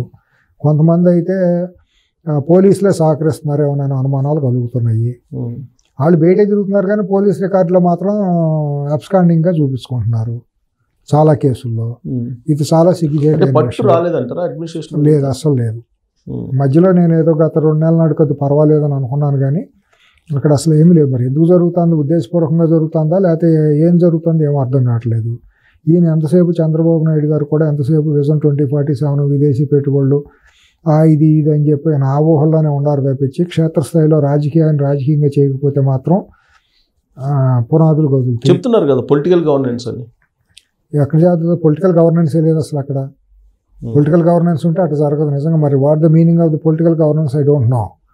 పొలిటికల్ గవర్నెన్స్ అంటే నా అర్థం ఏంటంటే రాజకీయాన్ని క్షేత్రస్థాయిలో రాజకీయంగా చేయాలి, అంతేగాని అక్కడ బ్యూరోక్రాటిక్ గవర్నెన్స్ కూడా నడుస్తుందని నేను అనుకోను. బ్యూరోక్రసీయే లేదు అసలు అక్కడ. అక్కడ ఏం జరుగుతుంది ఎవరికి అర్థం కాదు. మీడియాని చూసి, పత్రికల్లో వచ్చే వార్తల్ని, బయట జరుగుతున్న సమాజంలో వస్తున్న వార్తలను చూస్తే మాత్రం చాలా నిరాశ నిస్పృహలతోనే ఉంది. అంటే ఇప్పుడు మీరు అంటున్నాను దానిపై ఇప్పుడు విక్రాంత్ రెడ్డి ఉన్నాడు, వైవి సుబ్బారెడ్డి వాళ్ళ అబ్బాయి. ఆ అబ్బాయికి మీద కంప్లైంట్ చేస్తే ఈడీ రంగంలో దిగుతుంది. దాంట్లో ఎసెన్స్ ఉంది కాబట్టి ఈడీ దాకా వెళ్ళింది. ఈడీకి సంబంధం లేకుండా రాష్ట్ర ప్రభుత్వం చేసే కేసులు లేవా? మదనపల్లి కేసు ఎందుకు ఆగిపోయింది, ఎక్కడికో వెళ్ళి ఆగిపోయింది, ఎందుకు ఆగిపోయింది? అది ఇటువంటి కొన్ని వందలు ఉండే మనం మాట్లాడుకుంటా. అది అంటే ల్యాండ్ సంబంధించి సపరేట్ గా ఆఫీస్ తగలబెట్టింది ఏంటో దాని మీద ఇది జరగాలి కదా. ఎన్నో ఉన్నాయి కదండి. నేను ఇమీడియట్ గా మీరు అడిగితే నేను నోట్స్ రాసుకోవాలి. క్షేత్రస్థాయిలో కార్యకర్తలు, నాయకులు అనుకునే భాషను నేను మీకు క్లుప్తంగా మీ దృష్టికి తీసుకొస్తున్నాను, మీ ద్వారా వ్యూవర్స్ దృష్టికి తీసుకొస్తున్నాను తప్పించి అక్కడ ప్రభుత్వం గవర్నెన్స్ అనేది అసలు ఏమీ లేదని సామాన్య దృష్టిలో పార్టీ ప్రధానంగా ఇవాళ గెలిచిన పార్టీగా కార్యకర్తల నాయకులు భావమే కదా మనం అనుకునేది. మెజారిటీ అంటే వాళ్లే కదా రిఫ్లెక్షన్ అనేది. వాళ్ళు ఎవరో కూడా హ్యాపీగా లేరు. ఎందుకంటే ఎక్కడికి వెళ్ళినా కూడా ఏం జరుగుతుంది ఏమీ అర్థం కావట్లేదు. ఒక రకంగా మొన్న లిక్కర్ పాలసీ బాగా తీవ్రంగా కుదేలు చేసేసింది. క్యాడర్ని బాగా కుదేలైపోయారు, ఆర్థికంగా ఇదైపోయారు. సరే అవన్నీ తాగినట్టు కడతా తాళపన్ను దాని మీద మనకి ఎవరికి మెర్సీని అయ్యో పాపం అనాల్సిన అవసరం లేదు అనుకోండి. ఇసుక వ్యాపారం చేసేవాడు, సారా వ్యాపారం చేసేవాళ్ళ మీద అయ్యో పాపం అని మనం అనాల్సిన అవసరం లేదు. ఇంకోటి ఏంటంటే మంచి పని జరిగింది, రైతులకి ధాన్యం కొనుగోలు మాత్రం జరగటం, డబ్బులు ఇవ్వటం మాత్రం మంచి పని జరిగింది. ఆ విషయంలో లోకేష్ గారు బాగానే రియాక్ట్ అయ్యాడు అనేది నాకు తెలుసు. బట్ రైతుల్లో మాత్రం పోనీలే బాగా మాకు ధాన్యం కొనుగోలు చేశారు, బాగానే జరిగిందని హ్యాపీనెస్ వాళ్ళలో ఉంది. రైతు సెక్టార్లో అయితే బాగానే ఉంది. కొంతమంది ఇప్పుడు 6 నెలలు అయింది కదా మాకు పథకాలు అందట్లేదనే అసంతృప్తి కొంతమంది ఈ డౌన్ ట్రేడంలో ఉండేవాళ్ళలో, అంటే అప్పుడు అమ్మఒడి ఆ ఒడి ఈ ఒడి అని చెప్పి అలవాటు పడిన వాళ్ళు ఉంటారు. ఇంకా ఆ రిజల్ట్స్ రావాలంటే ఇంకా టైం పడుతుంది.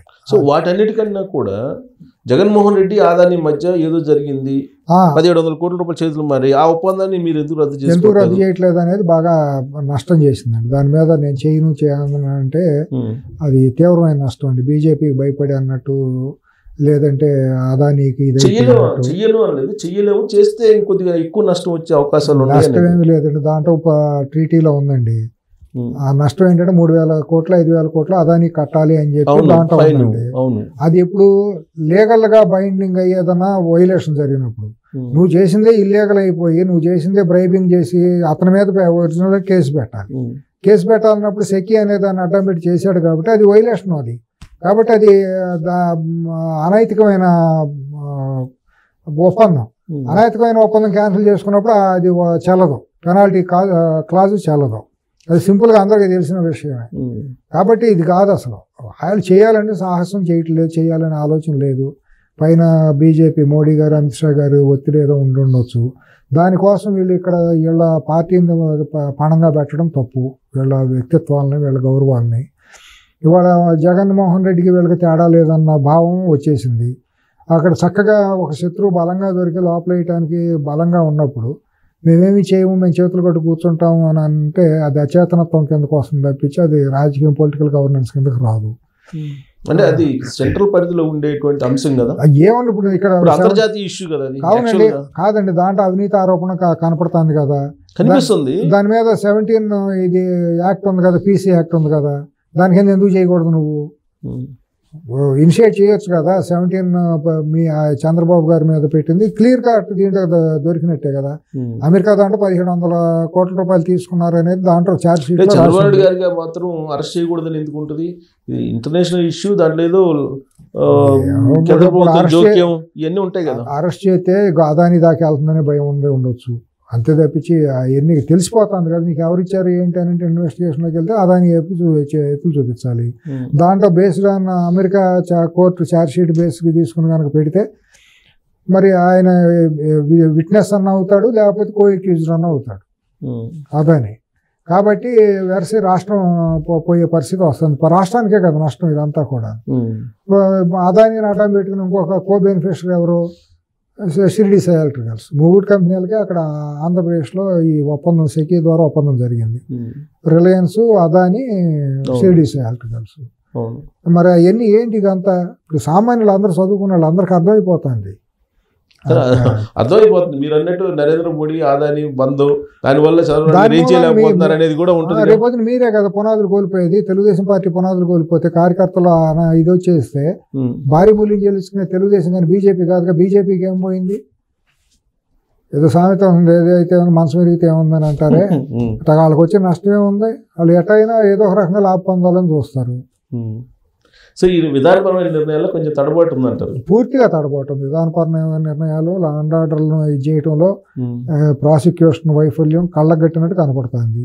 దీనికి తోడు మొన్న న్యూజివీడ్లో జరిగిన సంఘటన కూడా. న్యూజివీడ్ కన్నా ముందు యనమల రామకృష్ణుడు గారు ఒక లెటర్ రాశారు. అవును, చంద్రబాబు నాయుడు గారికి. అవును, మీరు చదివి ఉంటారు కదా. నేనే దాని మీద వీడియో కూడా చేశాను. ఫస్ట్ వీడియో నేనే చేశాను. ఏంటైనా ఇప్పుడు ఆయనకి ఏమాత్రం బీసీల మీద మాట్లాడిన నైతిక హక్కు లేదండి.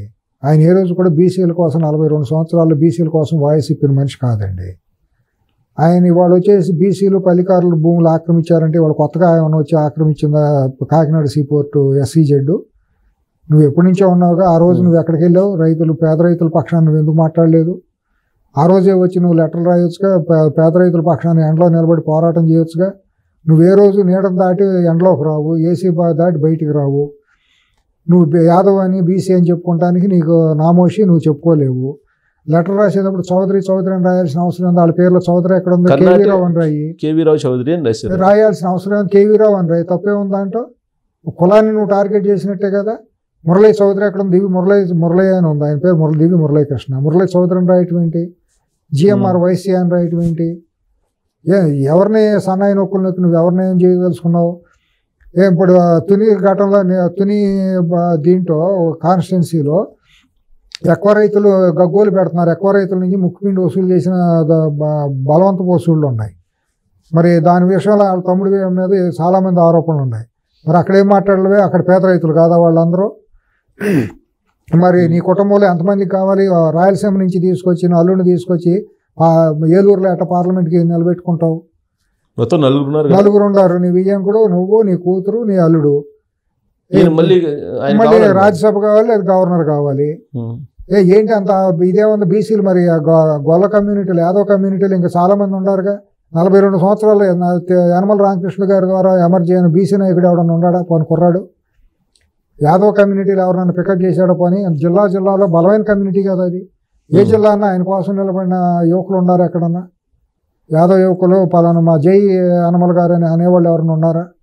నువ్వు తెర వెనక కుట్ర రాజకీయాలు చేయటం ఆ తెలుగుదేశం పార్టీ ఆఫీసులో కూర్చుని దురహంకార పోకడలు తప్పించి నీ అల్లుడి మీద అనేక ఆరోపణలు వచ్చి 2014-19 మధ్యలో అవినీతి ఆరోపణలు, ఐఆర్ఎస్ ఆఫీసర్ని తీసుకొచ్చి అక్కడ మెడికల్ ఇన్ఫ్రాస్ట్రక్చర్ ఎండీగా చేసావు.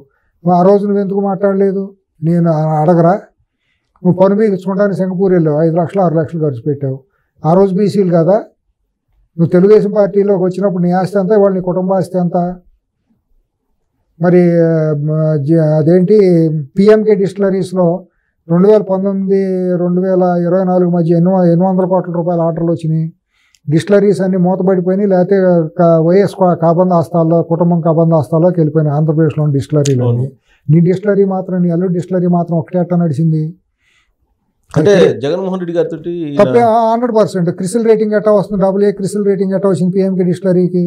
అన్నీ మూతపడిపోయే నష్టాలు ఉండి నీ ఒక్క డిస్టిలరీకి ఆర్డర్లు ఎట్టా వచ్చింది? ప్రభుత్వం, ఆంధ్రప్రదేశ్ ప్రభుత్వం ఎట్టా ఇస్తుంది ఆర్డర్లు? ఇవన్నీ అడగరు అనుకుంటున్నావా? 2019 నుంచి 2024 మధ్య జగన్మోహన్ రెడ్డితో ట్రావెల్ అయ్యారు 100%. PMK distilleries will speak the facts, not Subbarao, not Venkateswararao. ఇవన్నీ ఓపెన్ సత్యాలండి. ఆ రోజు అసెంబ్లీలో 1996లో 95 రామారావు గారు 95లో అసెంబ్లీ స్పీకర్ ఉన్నప్పుడు రామారావు గారు నల్ల ప్యాంటు నల్ల షర్ట్ వేసుకుని ఇది స్ప్లిట్ అయిన తర్వాత, వైస్రాయ్ ఎపిసోడ్ అయిన తర్వాత అసెంబ్లీలో నైతికత ఏముంది? ఈయన కౌలాన్ షక్దర్ గురించి పెద్ద పెద్ద ఉపన్యాసాలు ఇస్తాడు, ఈయన పెద్ద రాజ్యాంగ న్యాయ నిపుణుడు మాట్లాడతాడు. మరి కౌలాన్ షక్దర్ చెప్పినా, నైతికత చెప్పినా, రాజ్యాంగం చెప్పినా ఆయనకు ఒక గ్రూప్ లీడర్ కింద ఇదే కదా. విడిపోయినప్పుడు ఒక ఫ్యాక్షన్, ఒక దీనికి ఇదే కదా అసమ్మతో లేదా సమ్మతో ఒక ఇదే కదా, ఒక గ్రూప్ కదా. ఆయన మాట్లాడే అర్హత ఇవ్వాలి కదా. అవిశ్వాసం పెట్టావు, అవిశ్వాసం పెట్టినప్పుడు ఆయన మీద పెట్టినప్పుడు ఆయన మాట్లాడే హక్కు ఉంది కదా. ఆయన పార్టీ ఫౌండరు, ఆయన గదగద స్వరంతో కళ్ళనీళ్ళు పెట్టుకుని నాకు ఒక 5 నిమిషాలు మాట్లాడే అవకాశం ఉండి అధ్యక్ష అని అడిగితే గెట్అవుట్ అని చెప్పిన మనిషి. ఆ మాట చెప్పబట్టే ఇంత జర్నీ చేశాడని కదా, ఆయన పదవులు కూడా ఇన్ని వచ్చినాయి. ఏమన్నాడు? మరి నైతికత గురించి నువ్వు మాట్లాడే హక్కు లేదు నీకు. నువ్వు వాళ్ళు ఏదో ఉత్తరాలు రాసేసి ఒకటండి 2019-2024 మధ్య చౌదరి అని వ్యాక్సిన్ కూడా కులాన్ని అంటగట్టిన విజయసాయి రెడ్డి రాతలకి, అసాంఘికమైన అశుద్ధమైన రాతలకి మనం అన్నీ చూసిన వాళ్ళమే. ఇవాళ ఈయన రాసిన భాషకి తేడా ఏముండట్టు అనిపించిందండి మనకి, ఆయన గౌరవం పోగొట్టుకున్నాం. కాకపోతే సో ఈ లెటర్ తోటి తెలుగుదేశం పార్టీ క్లోజా ఆయన జర్నీ? అది వాళ్ళ పార్టీ ఇంటర్నల్ మ్యాటర్ నాకు తెలియదు, కానీ రాయటం మాత్రం ఆ సందర్భం బాగాలేదు, ఆక్షేపణీయం. 100% ఆయనకు ఎవరు ఆయనకి సానుభూతిను ఆయనకు మద్దతు పార్టీలు ఎవరు లేదు. తెలుగుదేశం పార్టీలో ఆల్రెడీ జిల్లాలో ప్రెస్ మీట్ పెట్టి వ్యతిరేకించారు. తూర్పుగోదావరి జిల్లాలో అవును రెడ్డి సుబ్రహ్మణ్యం ఏదో ఉంది. తూర్పుగోదావరి జిల్లాలో ఆయనకంటే ఒక వర్గం లేదండి, అయ్యో పాపం అనేవాళ్ళు ఎవరు లేరండి. అప్పుడు ఇటువంటి వాళ్ళే ఒక బడ్డెన్ అయ్యారు పార్టీకి ఈయన వల్ల వచ్చిన లాభం ₹1 లాభం లేదండి.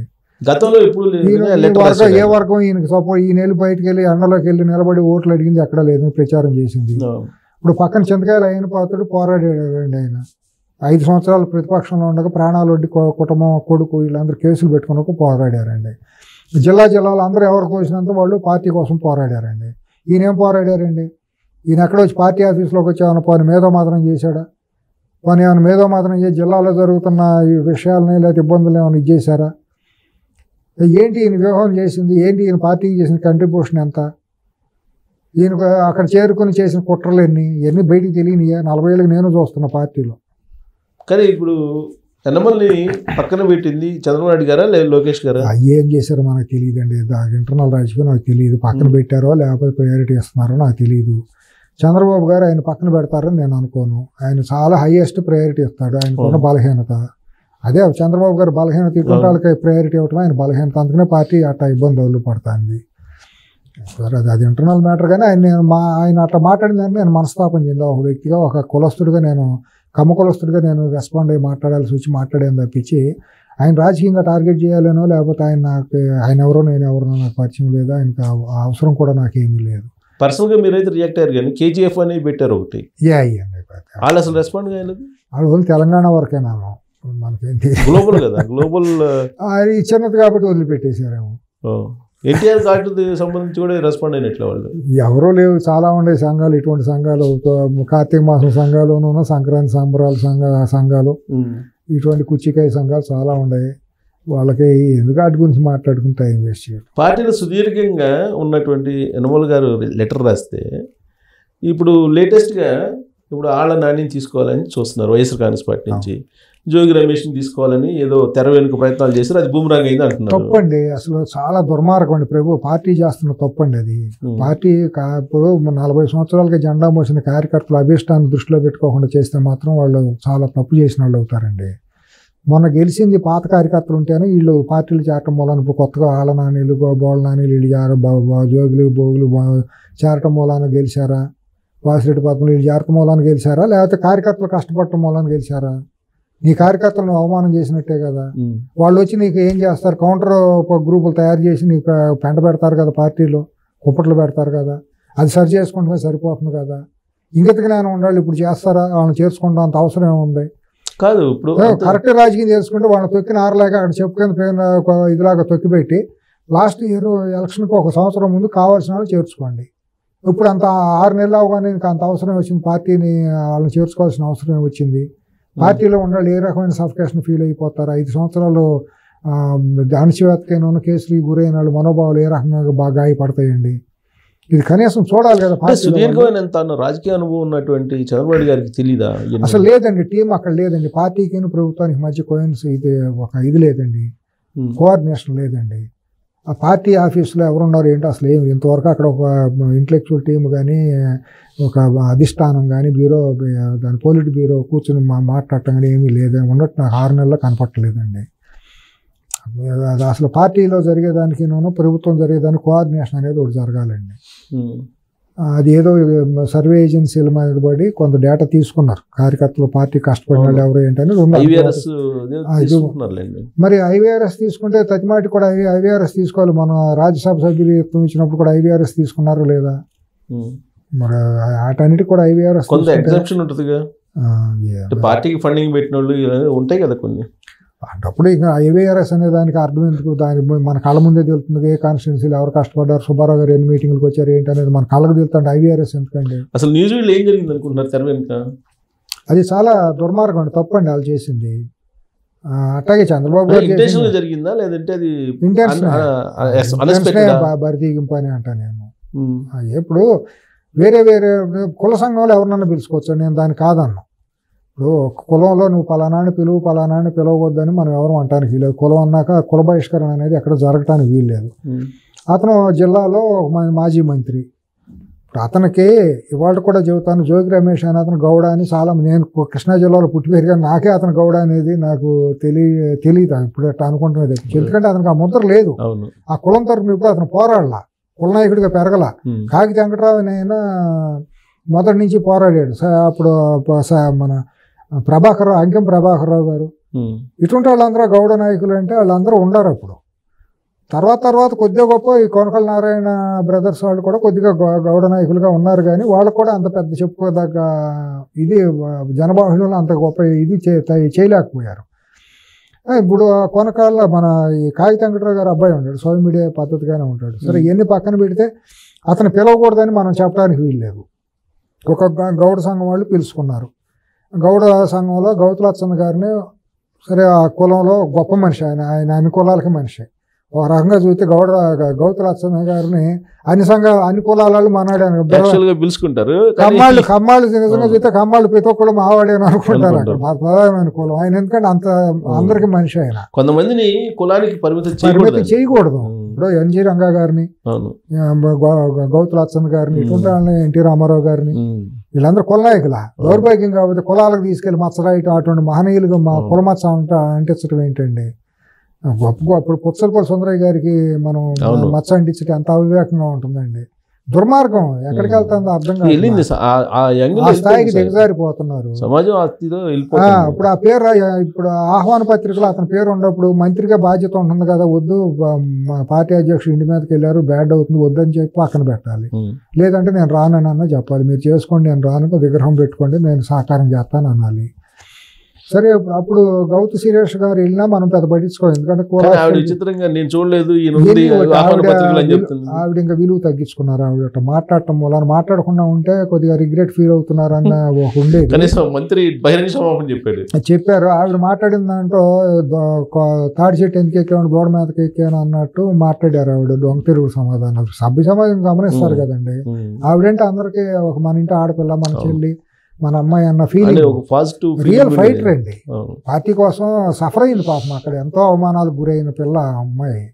తర్వాత ఓపెన్ గా మాట్లాడేది కూడా, కొంతమందిని పార్టీలో చేర్చుకోవాలని ఆలోచన వచ్చినప్పుడు ఫస్ట్ లేడీగా బయటపడి ఫైట్ చేసింది. ఎందుకంటే మాట్లాడకుండా ఉండిపోయేది పాపం. ఏదో జాలి, ఆడపిల్ల కదా, తెలియని మెచ్యూరిటీ లేకుండా ఏదో మాట్లాడిందని అనుకోవాలి. ఆయన కొనకల నారాయణ గారు తెలిసే చేశాడని నేను అనుకుంటా. తప్పు ఆయన రెస్పాండ్ అయ్యారు, నాకు తెలియదు నిజంగా తప్పు జరిగిపోయింది, ఇంకోసారి జరగకుండా చూసుకుంటానని చెప్పి చెప్తున్నారు అన్నారు. కాబట్టి దాని గురించి మనం మాట్లాడకుండా వదిలేస్తే సరిపోతున్నాం.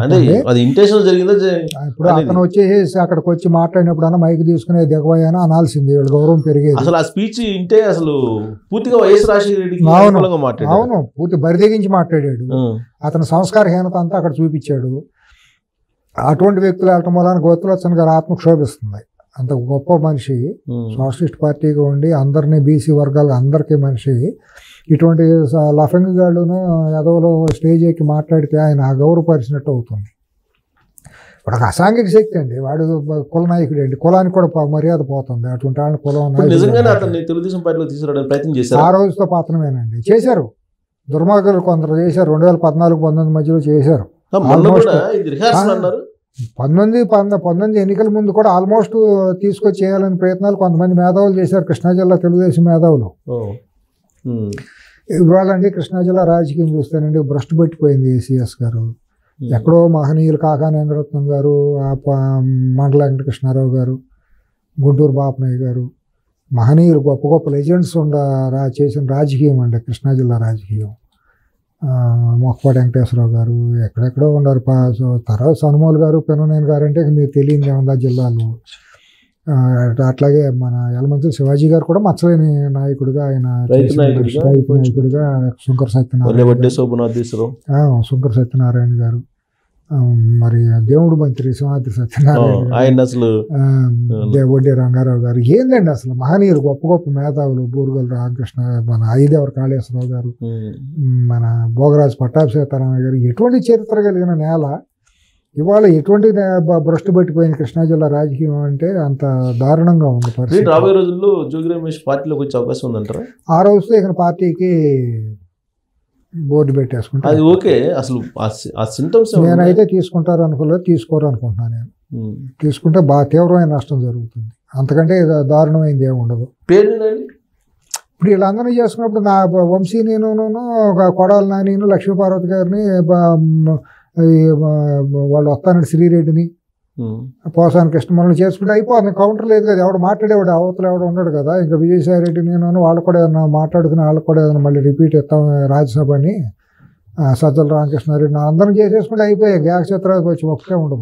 వీళ్ళందరినీ చేర్చుకోవాలని ఆలోచన అధిష్టానం ఉందా, లేకపోతే లోకల్ గా ఉండేటువంటి లీడర్స్ మధ్య ఉన్నటువంటి చీకటి కోణాల? ఇది నేను ఒకటి చెప్పిన సిఎస్ గారు, ఇది ఎప్పుడు ఈ విష బీజాలు ఎప్పుడు మొదలైనవి అంటే 2004లో పార్టీ ఓడిపోయిన తర్వాత పార్టీ బాగా ఒత్తిళ్లకు లోనవుతున్నప్పుడు 2009లో కూడా ఓడిపోయింది. 9లో ఓడిపోయిన తర్వాత ఒత్తిళ్లు చేతులారా ఓడిపోయింది. చిరంజీవి పార్టీ పెట్టినందువల్ల వ్యూహాత్మక తప్పిదంతో చేతులారా చేసుకున్న ఓటమి అది. ఒత్తిడి అప్పుడు కొంతమంది చేరిపోయారు. డబ్బులతోనే రాజకీయం చేయొచ్చు అనే ఆలోచనతో, అంతేగాని ప్రజల్లో ఏంటి సెంటిమెంట్ ఏంటి, కార్యకర్తలు ఏంటి అనేది లేకుండా వాళ్ళు ఏసీ రూములో కూర్చొని రాజకీయం చేయొచ్చు, సర్వేల మీద ఆధారపడి అనే కొన్ని శక్తులు చంద్రబాబు గారి దగ్గర చేరిపోయినాయండి. వాళ్ళు ఇటువంటి దానికి రూపకల్పన చేశారండి. అది కొనసాగుతూ రావడం దురదృష్టకరం అండి. ఇప్పుడు రాష్ట్రం 294 సీట్లు పెద్ద రాష్ట్రం అయినప్పుడు అయితే ఏదన్నా కొద్ది సర్వే సంస్థలు ఏదో పెద్ద రాష్ట్రం కాబట్టి మనకు ఏదన్నా ఇది చేసుకుంటాం. అప్పుడు కూడా అట్లా ఉండేది కాదండి. ఇప్పుడు హైదరాబాద్లో జరిగేది కూడా క్షణాల మీద అక్కడ నాయకత్వం వచ్చి హైదరాబాద్కి చెప్పాడు. అనంతపూర్కి వచ్చేది, శ్రీకాకుళం కూడా వచ్చేది అప్పుడు ఉన్నప్పుడు. ఇప్పుడు చిన్న రాష్ట్రం అయిపోయిన తర్వాత ఫింగర్ టిప్స్ మీద మనకి రోజువారీ ఇన్ఫర్మేషన్ ఉంటుంది. ఉన్న సీట్లలో 175 సీట్లు. 175 సీట్లలో మనం ఆ మాత్రం రాదా మనకి?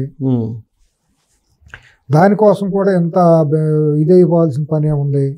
మన నాయకత్వాన్ని మనం తయారు చేసుకోలేమా? ఇప్పుడు ఆయన పేరేంటి, మొన్న మోపిదేవి వెంకటరమణ గారిని చేర్చుకున్నారండి. అంతవరకు మనం ఆయన్ని మనం ఇది చేయడానికి వీల్లేదు. ఆయన కిట్వకోలో ఉన్నారు కదా, Jaganmohan Reddy jail mate plus ఏంటంటే కొద్దిగా పల్లికారు కమ్యూనిటీలో కొద్ది బలమైన నాయకుడు కాబట్టి చేర్చుకున్నామని అనటంలో ఆక్షేపం లేదు, పర్వాలేదు. అది ఉంది. కానీ మనిషి అసాంఘికంగాను అనైతికంగా మాట్లాడే మనిషి కాదు. ఇప్పుడు ఒకటేంటండి, ఇప్పుడు పేరు నాని కానీ, ఆళ్ళ నాని కానీ, లేదంటే కొడాల నాని కానీ, ఏముంది వీళ్ళు కూడా మాట్లాడి తప్పే ఉందండి. తేడా ఏముంది వాళ్ళకి? లక్ష్మీపార్వతి గారు కానివ్వండి, లక్ష్మీపార్వతి గారు ఏంటంటే వీళ్ళ మీద ఇప్పుడు అగ్రిగోల్డ్ కేసు ఉంది జోగి రమేష్ గారి మీద. ఇప్పుడు పేరు నాని ఏమో అడ్డంగా రైస్ దాంట్లో స్మగ్లింగ్ ₹1 చెక్ ఇస్తే చెక్ మీద ఎవరు 70 లక్షలు ఎట్టా వచ్చింది అనేది ఆరోపణ ఇప్పుడు ఈడీకి పెట్టవచ్చుగా, ఈడీ పెట్టవచ్చు, ఐటీ పెట్టవచ్చుగా, ఎందుకు ఊరుకుంటున్నారు? ఆ ఫండ్ అని అతను ఎవరు అరేంజ్ చేశారంట. ఎట్లా వచ్చిందో చెప్పొచ్చు కదా. నొక్కాలంటే 5 నిమిషాలు కదా నొక్కటం. ఎందుకు ఏం జరుగుతుంది అక్కడ? ఇప్పుడు ఈ కేసుల నుంచి బయటపడటానికి తెలుగుదేశం పార్టీలోకి రావాలని వాళ్ళు వస్తారండి, వచ్చి ఇక్కడ గందరగోళం చేస్తారండి, పార్టీని చిన్నాభిన్నం చేస్తారండి. వీళ్ళు కంట్రోల్ చేసుకోలేరండి, పరిస్థితులు తెలుస్తున్నాయి. రేపు పొద్దున బంగారుపల్లిలో పెట్టి మళ్ళీ వైసీపీ చచ్చిపోయిన వైసీపీకి తీసుకెళ్ళి మళ్ళీ వీళ్ళు ఇచ్చేసి ఇవాళ తీసుకెళ్ళి మళ్ళీ ఆక్సిజన్ పెట్టి వెంటిలేటర్ మీద పెడతారండి, బతికిస్తారండి. మళ్ళీ ఆ శవానికి మళ్ళీ జీవం పోసేసి మళ్ళీ రేపు రాష్ట్రం కుక్కలు చింపినిస్తూ అవుతుందండి. ఆ రాష్ట్రం బాగుండాలి, రాష్ట్రం సుభిక్షంగా ఉండాలనుకుంటే ఎవరూ చేయరండి. ఈ నికృష్టమైన రాజకీయంగా మన జీవితం అనుకుంటే అంతకైనా వెళ్తారండి. ఇంకా అంతకుమించి మనం మాట్లాడే ఉపయోగం ఏమి. ఇప్పుడు పేరు నాని వీళ్ళందరినీ చేర్చుకునే అవకాశం ఉందంటారు. అయితే అంటే కృష్ణా జిల్లా రాజకీయాలు ఎలా ఉన్నాయంటే, ఇప్పుడు తెర వెనుక వీళ్ళందరూ ఒకటే, ఇది కొనగల నారాయణ, పేర్ని నాని, ఈ బ్యాచ్ అంతా ఒకటేను అని అంటారు. అసలు మొత్తం అంతా అదే చెప్పేది, వాళ్ళు వీళ్ళు అని కాదు, ఇంకా చాలా ఉన్నాయి. ఇంకా చాలా మనం మాట్లాడితే బాగాది కాబట్టి ఏదో స్నేహాలు బంధుత్వాలు అడ్డం వస్తాయి కాబట్టి నేను కొన్ని పేర్లు నేను ఎత్తలేను. కానీ ఇవాళంతా మాట్లాడాలంటే చాలా బాధగా ఉంది. విజయవాడ పార్లమెంట్ పరిధిలో కానీ అక్కడ కానీ కొన్ని జరుగుతున్న విషయాలు చూస్తా అంటే. ఇప్పుడు మళ్ళీ తాజాగా తిరువూరు ఇష్యూ వచ్చింది కదా. తిరువూరుతో ఉంది, గుడివాడది ఏంటండి? గుడివాడది ఏంటి అసలు? ఏం జరుగుతుంది అక్కడ? గుడివాడ ఎమ్మెల్యేకి ఏం లేదు, అక్కడ షాడే ఎమ్మెల్యే తయారయ్యాడు. మొన్న నేను అక్కడికి వెళ్తే ఊళ్ళల్లో అంతా గొడవ. తులసి అనే అతను ఎవడో ఉన్నాడంటే ఒకడు మొత్తం డిఫాక్ట్ ఎమ్మెల్యే లాగా ఇష్టానుసారం చేసేస్తున్నాడు. అతను ఎవరంటే రఘురామకృష్ణరాజు గారి మీద గుడ్డల మీద కూర్చుని కొట్టినాడు అతనే. అత్యాయతనం చేసినప్పుడు మొహానికి గుడ్డలు కట్టుకొచ్చి మీద పడి తొక్కిన వాళ్ళలో అతను ఎవరంటే సునీల్ కుమార్కి రైట్ హ్యాండ్ బెనామీ. ఏంటి ఎక్కడికి వెళ్తున్నావు? ఇవన్నీ ఏంది ఇదంతా రాజకీయం? తిరువూరు ఏంటి ఆల్రెడీ 2-3 సార్లు పిలిచి మాట్లాడారు. ఆయన మరి చట్టాన్ని చేతిలో తీసుకుంటున్నాడు, కొద్దిగా ఆయన మితిమీరిపోతున్నాడు. అది మరి ఆయన నేను చెబుతాను కదా, ఇదన్నిటికీ కూడా లోకేష్ గారు బాగా నమ్మి దగ్గర పెట్టుకున్న విజయవాడ ఎంపీ క్యాండిడేట్ కేసినేని చిన్ని శివనాథ్ అతనే బాధ్యత, ఇదంతా అతనే మాట్లాడాలి. అతనిదే ఇవాళ పూర్తిగా వాళ్ళు అక్కడ జరుగుతున్న చాలా సంఘటనలకు బాధ్యుడు అతనే. మరి కొన్ని మాట్లాడితే బాగాది కాబట్టి ఊరుకున్న. గన్నవరంలో కూడా పరిస్థితులు ఏమంత బాగాలేదు. ఏంటంటే సుజనా చౌదరి గారు చేసిన దాంట్లో ఆయన పని ఆయన చేసుకుంటూ వెళ్ళిపోతున్నారు. ఆవిడ తంగిరాల సౌమ్య ఆవిడ పని ఆవిడ చేసుకుంటూ వెళ్తుంది, అక్కడ ఏమీ లేదు. కాకి వెంకటరావు గారు అబ్బాయి కుర్రాడు జాగ్రత్తగా చేసుకుంటున్నాడు, అతను కాంట్రవర్సీ లేదు. తర్వాత ఈయన మండల బుద్ధప్రసాద్ గారు ఆయన పని ఆయన చేసుకున్న, ఆయనది ఇబ్బంది లేదు. తర్వాత ఇక అన్నిటోనూ బందరు ఆయన కొల్లు రవీంద్ర గారు ఆయన స్వామిడు ఆయనది ఇబ్బంది ఏమీ లేదు. ఇప్పుడు పామర్లు చాలా కొన్ని అతను మెచ్యూరిటీ లేని పనులు చాలా చేసుకుంటున్నాడు. వీళ్ళందరూ సింగిల్ టైం పొలిటీషియన్స్గా ఎమ్మెల్యేలు కానీ మిగిలిపోతారు తప్పించి వీళ్ళు నెక్స్ట్ మళ్ళీ ఎమర్జీ అవుతారనే ఇది లేకుండా వాళ్ళు చేతులారా వాళ్ళ భవిష్యత్తును వాళ్ళు పాడు చేసుకునే పరిస్థితిలోకి వెళ్తున్నారు. ఇదంతా మరి ఇదంతా చూస్తా అంటే హుందా లేని రాజకీయాలు చూడాల్సిన పరిస్థితి. అంటే పొలిటికల్గా కానీ అడ్మినిస్ట్రేషన్ పరంగా కానీ చాలా మార్పులు జరగాలంటారు. చాలా జరగాలి. అక్కడ గద్దె రామ్మోహన్ గారు ఆయన పని ఆయన చేసుకుపోతున్నారు. అంటే ఓన్లీ కృష్ణా జిల్లా ఓవరాల్గా చాలా ఇది జరగాలండి. చాలా జరగాలి. సో చంద్రబాబు నాయుడు గారు టీం మార్చుకోవాలి. ఆయన పార్టీని అసలు ఎవరు పట్టించుకుంటారో అర్థం కావట్లా. పార్టీ మీద లోకేష్ కూడా పెద్ద పట్టును దాని మీద ఒక అవగాహన ఉండట్టు కూడా నేను అనుకుంటున్నాను. లేకపోతే ఇప్పుడు 80 లక్షలు సభ్యత్వం అయిందంట. అవుతుంది అధికార పార్టీ ఉన్నప్పుడు తెలియకుండానే దానికి ఒక బేస్ ఉంది కదా, సభ్యత్వం బేస్ మొదటి నుంచి ఒక బాండేజ్ ఉంది కదా. కాబట్టి చంద్రబాబు గారు ఎన్ని చేసినా పార్టీ వాళ్ళు అట్లా ఉండడానికి కారణం ఏంటంటే ఆ మహానుభావుడు ఎన్టీ రామారావు గారు పార్టీకి పురుడు పోసిన మహత్యం అటువంటిది. టైము ఆయన పేరు ద్వారా వచ్చిన ఫస్ట్ జనరేషన్ కార్యకర్తలు అందరూ ఇవాళ కూడా ఇంకా ఉన్నారు కదా, 60 సంవత్సరాలు వచ్చి ఉంటాయి బహుశా. అప్పుడు నాకు ఓటు లేదు నేను వచ్చినప్పుడు, మేము వచ్చినప్పుడు. ఇప్పుడు మా తరం మాకంటే ముందు తరం వాళ్ళు అంటే 75-80 ఏళ్ళ వాళ్ళు వాళ్ళ ఫస్ట్ జనరేషన్ వాళ్ళు ఉన్నారు. వాళ్ళు కూడా ఇంకా వాళ్ళ పార్టీలోనే ఉండబట్టి ఆ పార్టీ వాళ్ళ అట్ట మమకారంతో ఇంకా అది అపేక్షతో ఆ పార్టీ బతుకుతుంది. మరి ఇది ఆయన ఆలోచించుకోవాలి. ఎందుకంటే పార్టీ తర్వాత భవిష్యత్తు కూడా మరి లోకేష్ చేతుల్లో పెట్టాలి అని అన్నప్పుడు పార్టీ బలంగా ఉండాలి కదా. సో లంకన్గాళ్ళనైనా ఇటువంటి పోరంబోగాళ్ళు అందరినీ తీసుకొచ్చి పార్టీలో పెడితే ఏమి ఎవరిని పెట్టినట్టు ఆయన నెత్తిన ముళ్ళకెళ్ళటం పెట్టుకున్నట్టు అవుతుంది. సో ఇప్పుడు ఆల్రెడీ డీజీపీ అలాగే సిఎస్ టైం కూడా అయిపోతుంది, మార్చేస్తాం అంటున్నారు. అది కూడా ఒకటి సిఎస్ విషయంలో కూడా మరి ఒక ప్రధానమైన దోషిగా ఉండి సెకీ ద్వారా జరిగిన కుంభకోణంలో ఒక ప్రధానమైన వ్యక్తిగా ఉన్నట్టున్నాయి. ఒక వర్గం వాళ్ళు బీసీ కార్డు వాడి అతను సిఎస్గా చేయాలని చెప్పి కొంతమంది బీసీ వర్గాలను అతను ప్రలోభ పెడుతున్నాడని చీఫ్ సెక్రటరీగా, ఒక చీఫ్ సెక్రటరీ పేరు మనం బయటకు మాట్లాడొద్దు, ఒక తెలుగు వ్యక్తి చీఫ్ సెక్రటరీ అవడం కోసం బీసీ కార్డు వాడటం కోసమే మొన్న ఒక వ్యక్తి లెటర్ రాశాడని, ఆ బీసీ వర్గానికి చెందిన వ్యక్తి అవటం కోసం అక్కడ పార్టీలో ఉన్న వాళ్ళతో కొంతమంది ఓపెన్గా ఉంది యాదవ్ సామాజిక వర్గం వాళ్ళ ద్వారా ఏదో చంద్రబాబు గారి మీద ఇండైరెక్ట్గా ఒత్తిడి తీసుకొచ్చి సిఎస్ కావాలని ప్రయత్నం చేసుకుంటున్నాడని అంటున్నారు. అదైతే మాత్రం తీవ్రమైన నష్టం జరుగుతుంది. ఎక్కడ ఉన్నాడో నాకు తెలియదు కానీ అదైతే మాత్రం తీవ్రమైన ఆరోపణలు ఉన్నాయి అతని చరిత్రలో మొదటి నుంచి కూడా. ఉన్నాడు. అతను వెనకాల కొంతమంది రాయలసీమ వ్యక్తులు కూడా కొంతమంది ఏదో పైరువీలు చేస్తున్నారని, అతని బినామీలు వాళ్ళందరూ ఉన్నారు బెంగళూరులో అక్కడ ఇక్కడ అందరికీ తెలిసిందే. ఇప్పుడు అనైతికత ఉండాలని అంత అవసరం ఏముంది, సిఎస్ గానీ డీజీలుగా పెట్టుకోవాల్సిన అవసరం ఏముంది. తిరుమలరావు గారి మీద ఏం ఆరోపణలు లేవు. రేపు వచ్చే వాళ్ళ మీద కూడా నాకు తెలియదు ఎవరు ఉన్నారు ఏంటనేది నేను దాని మీద స్టడీ చేయాలి. తిరుమలరావు గారిని మళ్ళీ ఎక్స్టెండ్ చేసే అవకాశం ఉందా? ఆల్రెడీ ఒక 6 months ఎక్స్టెండ్ చేసినట్టున్నారు. తెలియదండి. మన జూలైలో యాక్చువల్గా ఆయన అయిపోయింది. కాదు జనవరికి ఆయన జనవరి 25 జనవరి వరకు ఆయన టెన్యూర్ ఉంది. ఓకే, మళ్ళీ అంటే ఎక్స్టెండ్ చేసే అవకాశం ఉందా? అసలు ఆయనకు రెగ్యులర్ పోస్ట్ ఇచ్చినట్లు లేరు. నేను ఇంతవరకు ఫుల్ అడిషనల్ ఛార్జీలోనే ఉన్నారు ఆయన. ఆయనకి ఫుల్ ఛార్జ్ ఇవ్వాల, ఇంకా ఎక్స్టెన్షన్ ఇచ్చే అవకాశం ఉండకపోవచ్చు. రిటైర్మెంట్ డేట్ అయితే ప్రకటిస్తూ జీవో ఇచ్చారంట. మరి అదే రేపు 25 జనవరి ఆఖరికి రిటైర్ అవుతారు. రిటైర్ అవుతారని చెప్పి ఇచ్చారు. రోజులే ఉంది ఇంకా, నెల 15. ఈ నెలాఖరికి అన్నారు. కదే ఈ నెలాఖరికి అన్నట్టుగా న్యూస్ వచ్చింది. ఆయన డేట్ ఆఫ్ బర్త్ నాకు తెలిసి 25 జనవరిలో జనవరి 20 ఇప్పుడు ఉందనుకుంటున్నాను నేను. ఏదైనా నెలాఖరికి అయిపోతుంది. అదే ఒక నెల 2 నెలలు అనుకోండి. సో ఎక్స్టెండ్ చేయడానికి ఛాన్స్ లేదు. అయితే ఎక్స్టెండ్ చేయాలంటే ముందే 2 నెలలు 3 నెలల ముందు లెటర్ రాయాలి. నాకు ఆ సర్వీస్ రూల్స్ తెలియదు, రాయలేదు. సర్వీస్ రూల్స్ నాకు అవగాహన లేదు. ఆల్రెడీ నాకు తెలిసి జీవో అయితే ఇచ్చారు, రిటైర్మెంట్ డేట్ జీవో అయితే ఇచ్చారు. అదే సో కాబట్టి ఎక్స్టెన్షన్ అయితే ఉండకపోవచ్చు. సో నెక్స్ట్ డీజీపీని మళ్ళీ పెట్టుకొని దానికి సరైన సమర్థత కలిగిన వ్యక్తిని పెట్టుకుంటే బాగుంటుంది. సిఎస్ గా కూడా చాలా మంచి వ్యక్తిని పెట్టుకోవాలి.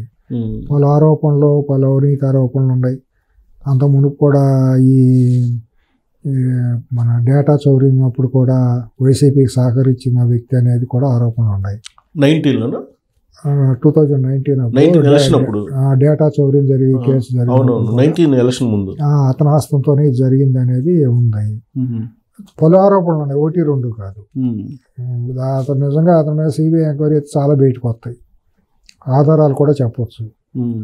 మరి అటువంటి వ్యక్తులతో పెట్టుకుని మనం ఏం సందేశం ఇచ్చిన వాళ్ళం అవుతాం అనేది ఆలోచించుకోవాలి చంద్రబాబు గారు. సో మొత్తం మీద ఇప్పుడు హనీమూన్ పీరియడ్ అయిపోయింది కాబట్టి రియల్ ఇంకా ఇప్పుడు హనీమూన్ అండి. కొత్తగా పెళ్ళైన వాళ్ళకి హనీమూన్ గారు 40 సంవత్సరాలు ముఖ్యమంత్రిగా రాజకీయాల్లో ఉండి వచ్చేసిన తర్వాత ఇంకా హనీమూన్ ఏంటి అసలు? అంటే చంద్రబాబు నాయుడు గారికి పాత కథ అయి ఉండొచ్చు, బట్ అడ్మినిస్ట్రేషన్ అనేది ఎందుకు 3 నెలల్లో కంట్రోల్లో పెట్టుకోవచ్చు. అంత అవసరం ఉంది? రౌతుని బట్టి గుర్రం నడుస్తుంది.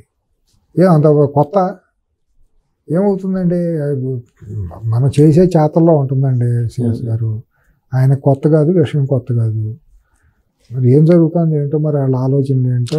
చట్టం తన పని తాను చేసుకుపోతుంది అనేది కదా ఆయన పాలసీ. ఏమి చేసుకోబోట్లా.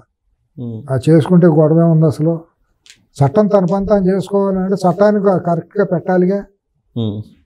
చట్టం తన పని తాను చేసుకోవాలంటే చట్టం తాను అంతటా అది అవ్వదుగా. చట్టాన్ని నిర్వహించడం కోసమే నేను ఎన్నుకున్న ప్రజాస్వామ్యంలో స్పిరిట్ ఆఫ్ ది డెమోక్రసీ. అందుకే మొన్న కలెక్టర్ మీటింగ్ జరిగింది, ఆయన గెలిచిన తర్వాత రెండోసారి జరిగింది కలెక్టర్ ఎస్పీ మీటింగ్. ఏం జరుగుతుంది? దాంట్లో క్లియర్ కట్ ఒక డైరెక్షన్ ఇచ్చారుగా. ఉడతూపులు అవన్నీ నవ్వులు పోలు అవుతున్నారు ఆయన. ఎందుకు ఇంతకుముందులా కాదు కదా, చాలా బ్రీఫ్ గా చెప్పమన్నారు. ఏమి చెప్పారు? ఒకళ్ళిద్దరు పవర్ పాయింట్ ప్రొలాంగ్ చేస్తే ఇంకా చాలని చెప్పారట. చెప్పారు అవన్నీ బాగానే ఉంటాయి. చంద్రబాబు నాయుడు గారు ఎంత మారినా ఏం చేసినా డోకిపోయి వెళ్ళటం ఏంటి? మెగా కృష్ణారెడ్డి ఊరికి వెళ్ళాల్సిన అవసరం నీకు? ఒక సర్వీస్ చేశారు. ఏం సర్వీస్ చేస్తే సర్వీస్ చేశారు. ఏం మెసేజ్ ఇవ్వదలుచుకున్నావు? ఏమైనా పెద్ద సంఘ సంస్కర్త, ఏమన్నా నీతి నిజాయితీగా చేసిన టాటా వ్యవస్థ కూడా ఏమన్నా? టాటా లాంటి సంస్థ అవినీతి పునాదుల మీదగా వచ్చిన సంస్థ అది. సంస్థలు అన్ని ఉంటాయి. దూరంగా ఉండాల్సిందే కంపల్సరీ. దూరంగా ఉంటే దత్తత తీసుకున్న గ్రామాలకు ఏదో దావుద్ ఇబ్రహీం రాష్ట్రాన్ని తీసుకుంటాడు. వెళ్ళమని భారతరత్న ఇవ్వమని శిక్ష పడిన కదా. ఎందుకు పడుతుంది? నిషేధించారు కదా. పడలేని వాళ్ళు అందరూ గొప్ప వాళ్ళు, పడిన వాళ్ళు అందరూ ఇది కాదు. రేపొద్దున అసాంఘిక కార్యకలాపాలతో వచ్చిన వాళ్ళు మనం భుజాన్ని వేసుకుంటే మనం ఏం మెసేజ్ ఇచ్చామనేది ఉంటుంది. ఆంధ్రప్రదేశ్ సమాజం జగన్మోహన్ రెడ్డి ముఖ్యమంత్రి చేయకూడదు, చేశారు. అందుకనే వద్దు అనుకున్నారు, ఎత్తి నేలకేసి కొట్టారు. నువ్వు ఎక్కడ ఉండాలో గుమ్మరంగా చేయాలని చేసేది బరిదేగించి మాంసం తిన్నామని మెల్ల ఒక బొంకులు వేసుకోవాల్సిన అవసరం లేదు. ఆ రోజు ఆయన 2 తప్పులు చేశారండి. ఒక చట్టాన్ని ఉల్లంఘన చేసిన సినీ నటుడు జైల్లో అయితే ఫోన్ చేసి మాట్లాడటం తప్పండి, పరామర్శ చేయటం. డోకిపోరు వెళ్ళటం తప్పండి. ఆ 2 మెసేజ్లు చూసి తర్వాత ఏమన్నారు? ఇది గౌతలచ్చన్ గారి విషయంలో జోగి రమేష్ పిలితే తప్పేంటి, మీకు లేనంటూ మాకుందా అని చెప్పి కొంతమంది ముక్తాయించారు. మన అవకాశం ఇవ్వకూడదు కదా. కానీ అట్టు కాదు కదా, మెగా కృష్ణారెడ్డి పోలవరం నిర్మాణం చేస్తున్నాడు. తాజ్మహల్ నిర్మాణమా? ఏమన్నా వాళ్ళ సొంత సొమ్మెట్టి రాష్ట్రానికి ఎత్తికి కిరీటం పెట్టాడా? మీరు చెప్పింది అసలు తీసేయాలి, 100% తీసేయాలి. తీసేస్తే మళ్ళీ మొదటికి వచ్చింది. ఎందుకు మొదలుకు కాంట్రాక్టర్ రావాలి? నవయుగానే వస్తుంది. నవయుగాన్ని అర్ధంతరంగా తీసేసారు కదా, నవయుగాతో పని చేసుకుని. అంటే ప్రభుత్వం మారినప్పుడు తీసేసి మళ్ళీ పెట్టడం ఇవన్నీ ఏమవుదు? డ్రాగానే కదా. ఏమీ అవదు. ఎందుకు అవుతుందండి? ఆ పునాదుల మీద మళ్ళీ కట్టడమే. వీళ్ళు చేసేదేమో వాళ్ళు చేయలేనిది ఏముంది. ఎన్ని కాదు, ఆయన చేసేది తప్పు అర్థం చేసుకుంటాను సమాజం. నాకు సంబంధం లేదు, నాకేం వ్యక్తిగతంగా ఎవరితోనో పంచాయతీలు లేవు. ఆరోపణలు లేనోడు నిజాయితీ కాదు సిఎస్ గారు. మెగాతో పెట్టుకున్న పోలవరం కన్స్ట్రక్షన్ భారతీయ సిమెంట్ వాడినా నాకేం నష్టం చెప్పండి? మీకు వచ్చిన నష్టం ఏంటి చెప్పండి? నాకు నష్టం లేదు. కానీ ఇవాళ పరిస్థితుల్లో కానీ ఆ ఇంగితం అనేది ఉండాలి ఆయనకి. పబ్లిక్ ని ఇప్పుడు అసలు ఆయనే మామూలుగానే ఎవరన్నా వస్తే ఇతను వస్తే మనం ఏమనుకుంటాడే భయపడుతుంటారు. ఇప్పుడు ఆలోచిస్తుంటారు. ఇప్పుడు సంఘం శరణం గచ్చామని, ఎందుకంటే సంఘాన్ని మనం శరణ కోరాలనేది అంటే సంఘం ఏమైనా అనుకుంటుందేమో ఆలోచించమంటారు. అది ఎక్కువగా ఆలోచిస్తారు కదా. ఆలోచిస్తే అటు చేసేమని తప్పదు కదా. మరి ఇంకేం చేస్తారు? కాదండి, తప్పండి. కార్యకర్తల మనోభావాలు దెబ్బతీయకూడదండి. నేను ఆయన వయసు నాకంటే పెద్ద నేను అనేవాడిని కాదు, కానీ ఒక సామాన్య కార్యకర్త దృష్టిలో నేను మాట్లాడుతున్నాను. ఆయన మీద ప్రేమతోనో గౌరవంతోనో ఆయన నాకంటే వయసులో పెద్ద. ఆయన విమర్శించడం కాదు, నేను ఆ విమర్శించే స్థాయి నేను ఎప్పుడు చేయను. అసలు మామూలుగానే ఆయన కొంత ఎవరన్నా సొంత సామాజిక వర్గంలో వస్తే ఇంత కూర్చుంటే 10 నిమిషాలు కూర్చుంటే ఏమనుకుంటారా అనే ఒక రకమైనటువంటి ఆందోళన ఉంటుంది ఆయనకి లోపల. ఆయన మూలాన కొన్ని లక్షల మంది జీవనాలు ఏర్పడినాయండి. కొన్ని లక్షల మందికి అన్నం పెట్టిన చెయ్యి ఆయన నేను ఎందుకు అంటాను చెప్పండి. అంటే ఇప్పుడు తెలుగు జాతిలో మొత్తం ఇప్పుడు దొంగల రాజ్యంలో దొంగలు ఉంటప్పుడు ఆ దొంగల చేత పని చేసుకోవాలి కదా. తెలుగు జాతిలో కొన్ని లక్షల మందికి అన్నం పెట్టిన చెయ్యి వాళ్ళ సాఫ్ట్వేర్ ఏదన్నా కానీ మార్గదర్శనం చేసిన వ్యక్తి. విమర్శించడం చాలా ఈజీ, కానీ నేను విమర్శ కాదు, ఇటు చేస్తే బాగుంటుంది అనేది మీరు భావన, నా వ్యక్తిగతమైన అభిప్రాయం. ఇప్పుడు ఆ ఇండో పరిస్థితుల్లో అంత కరాఖండిగా ఉంటే ప్రభుత్వాన్ని నడిపే పరిస్థితి ఉందా? 100% ఉందని నేను అనుకుంటున్నాను. నేనైతే నా వ్యక్తిగతంగా ఉందని అనుకుంటున్నా, లేదని అనుకున్నా అట్లా చేస్తారు. దాన్ని ఏమో లోకేష్ గారు అయితే చేస్తారు మీరు అనుకున్నట్టు, చేస్తాడనే నా నమ్మకం. మీరు అనుకున్నట్టు చంద్రబాబు నాయుడు గారు అయితే చేయలేకపోవచ్చు. చేసే ఇది ఉంది. అయితే అతను కూడా తప్పు డైరెక్షన్ వెళ్తున్నాడు, లోకేష్ కూడా రాంగ్ డైరెక్షన్ వెళ్తున్నాడు ఏమో అనేది ఒక కన్సర్న్ ఉంది. ఇక్కడ ఏ పాయింట్ దగ్గర? చాలా వాటిల్లో పార్టీ మీద దృష్టి పెడతలేదు. పార్టీ ఆఫీసులో ఎవరో ఏంటి అనేది కంట్రోల్లో ప్రజా దర్బార్ పెడుతున్నారు ప్రతిరోజు. అక్కడ అవన్నీ ఏదో ఊరిని పైన ఇది మేకప్లే కానీ లోపల అసలు ఏమి జరగటం లేదు అనేది భావన ఉంది. దృష్టి పెట్టాలి. పార్టీ మీద విస్తృతంగా ప్రజల్లోకి వెళ్ళాలి, కార్యకర్తల్లోకి విస్తృతంగా సమావేశాలు పెట్టాలి, పార్టీ అంతర్గత సమావేశాలు పెట్టాలి, శిక్షణా శిబిరాలు పెట్టాలి, పార్టీ శిక్షణా శిబిరాలు పెట్టాలి, ఓరియంటేషన్ పెట్టాలి కార్యకర్తల్లో.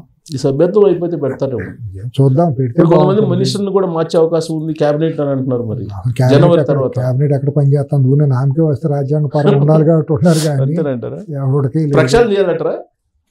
జరిగితే బాగుంటుంది. జనవరి తర్వాత లేదా పోనీ వాళ్ళు చేయనివ్వట్లేదు అని తెలియదు, చేయనివ్వకపోతే మాత్రం చేయనివ్వాలి. చేస్తే ఎందుకు ఆయన బ్రహ్మాండంగా హ్యాపీ ఫీల్ అవుతారు. ఎవరైనా వచ్చి ఇన్నోవేషన్ కంప్యూటర్ ల్యాప్టాప్ బట్టి చూపించి ఇది అని చెప్తే చాలా ఇంట్రెస్ట్ ఉంటారు. ఏమంటే ఇవాళ 190 మంది ల్యాప్టాప్లకు దూరంగా ఆ పూట బతికితే చాలనే గ్రామీణ వ్యవస్థలు ఉండే సమాజం. వాళ్ళ దృష్టిలో పెట్టుకుని రాజకీయం అడ్మినిస్ట్రేషన్ చేస్తే పార్టీ బాగుంటుంది, దేశం బాగుంటుంది. ల్యాప్టాప్లు 10% చూసి బిల్ గేట్స్ని, బిల్ క్లింటన్ వాళ్ళని చూసి మనం రాజకీయాలు ఇవన్నీ చేస్తే మాత్రం మనం దూరం అవుతాం. అంటే అట్ట కాదు కదా, ఇప్పుడు గూగుల్ తీసుకొచ్చారు, అవి వస్తానే ఉంటాయి. లోకేష్ అవి వస్తాయి కానీ వచ్చింది, అవన్నీ వస్తాయండి. మన కింద పునాదులు కదులుతున్నాయా లేదా, కింద ఏం జరుగుతుంది అనేది అవగాహన. పొలిటికల్ రాజ్యాంగం జరగాలి, సమన్వయం చేసుకోవడం జరుగుతుంది. టీం లేదు, దానికి ఒక టీం లేదు. అది ఆ టీంని ఏర్పాటు చేసుకుంటే కొంతమంది పవర్స్ డెలిగేట్ చేసి బలమైన టీంని పెట్టుకుని ఆ రెండింటిని సింక్రనైజ్ చేసుకుంటే 2 చక్రాలు నడుస్తూ ఉంటే పార్టీ బండి నడుస్తూ ఉంటుంది. సో ఫైనల్గా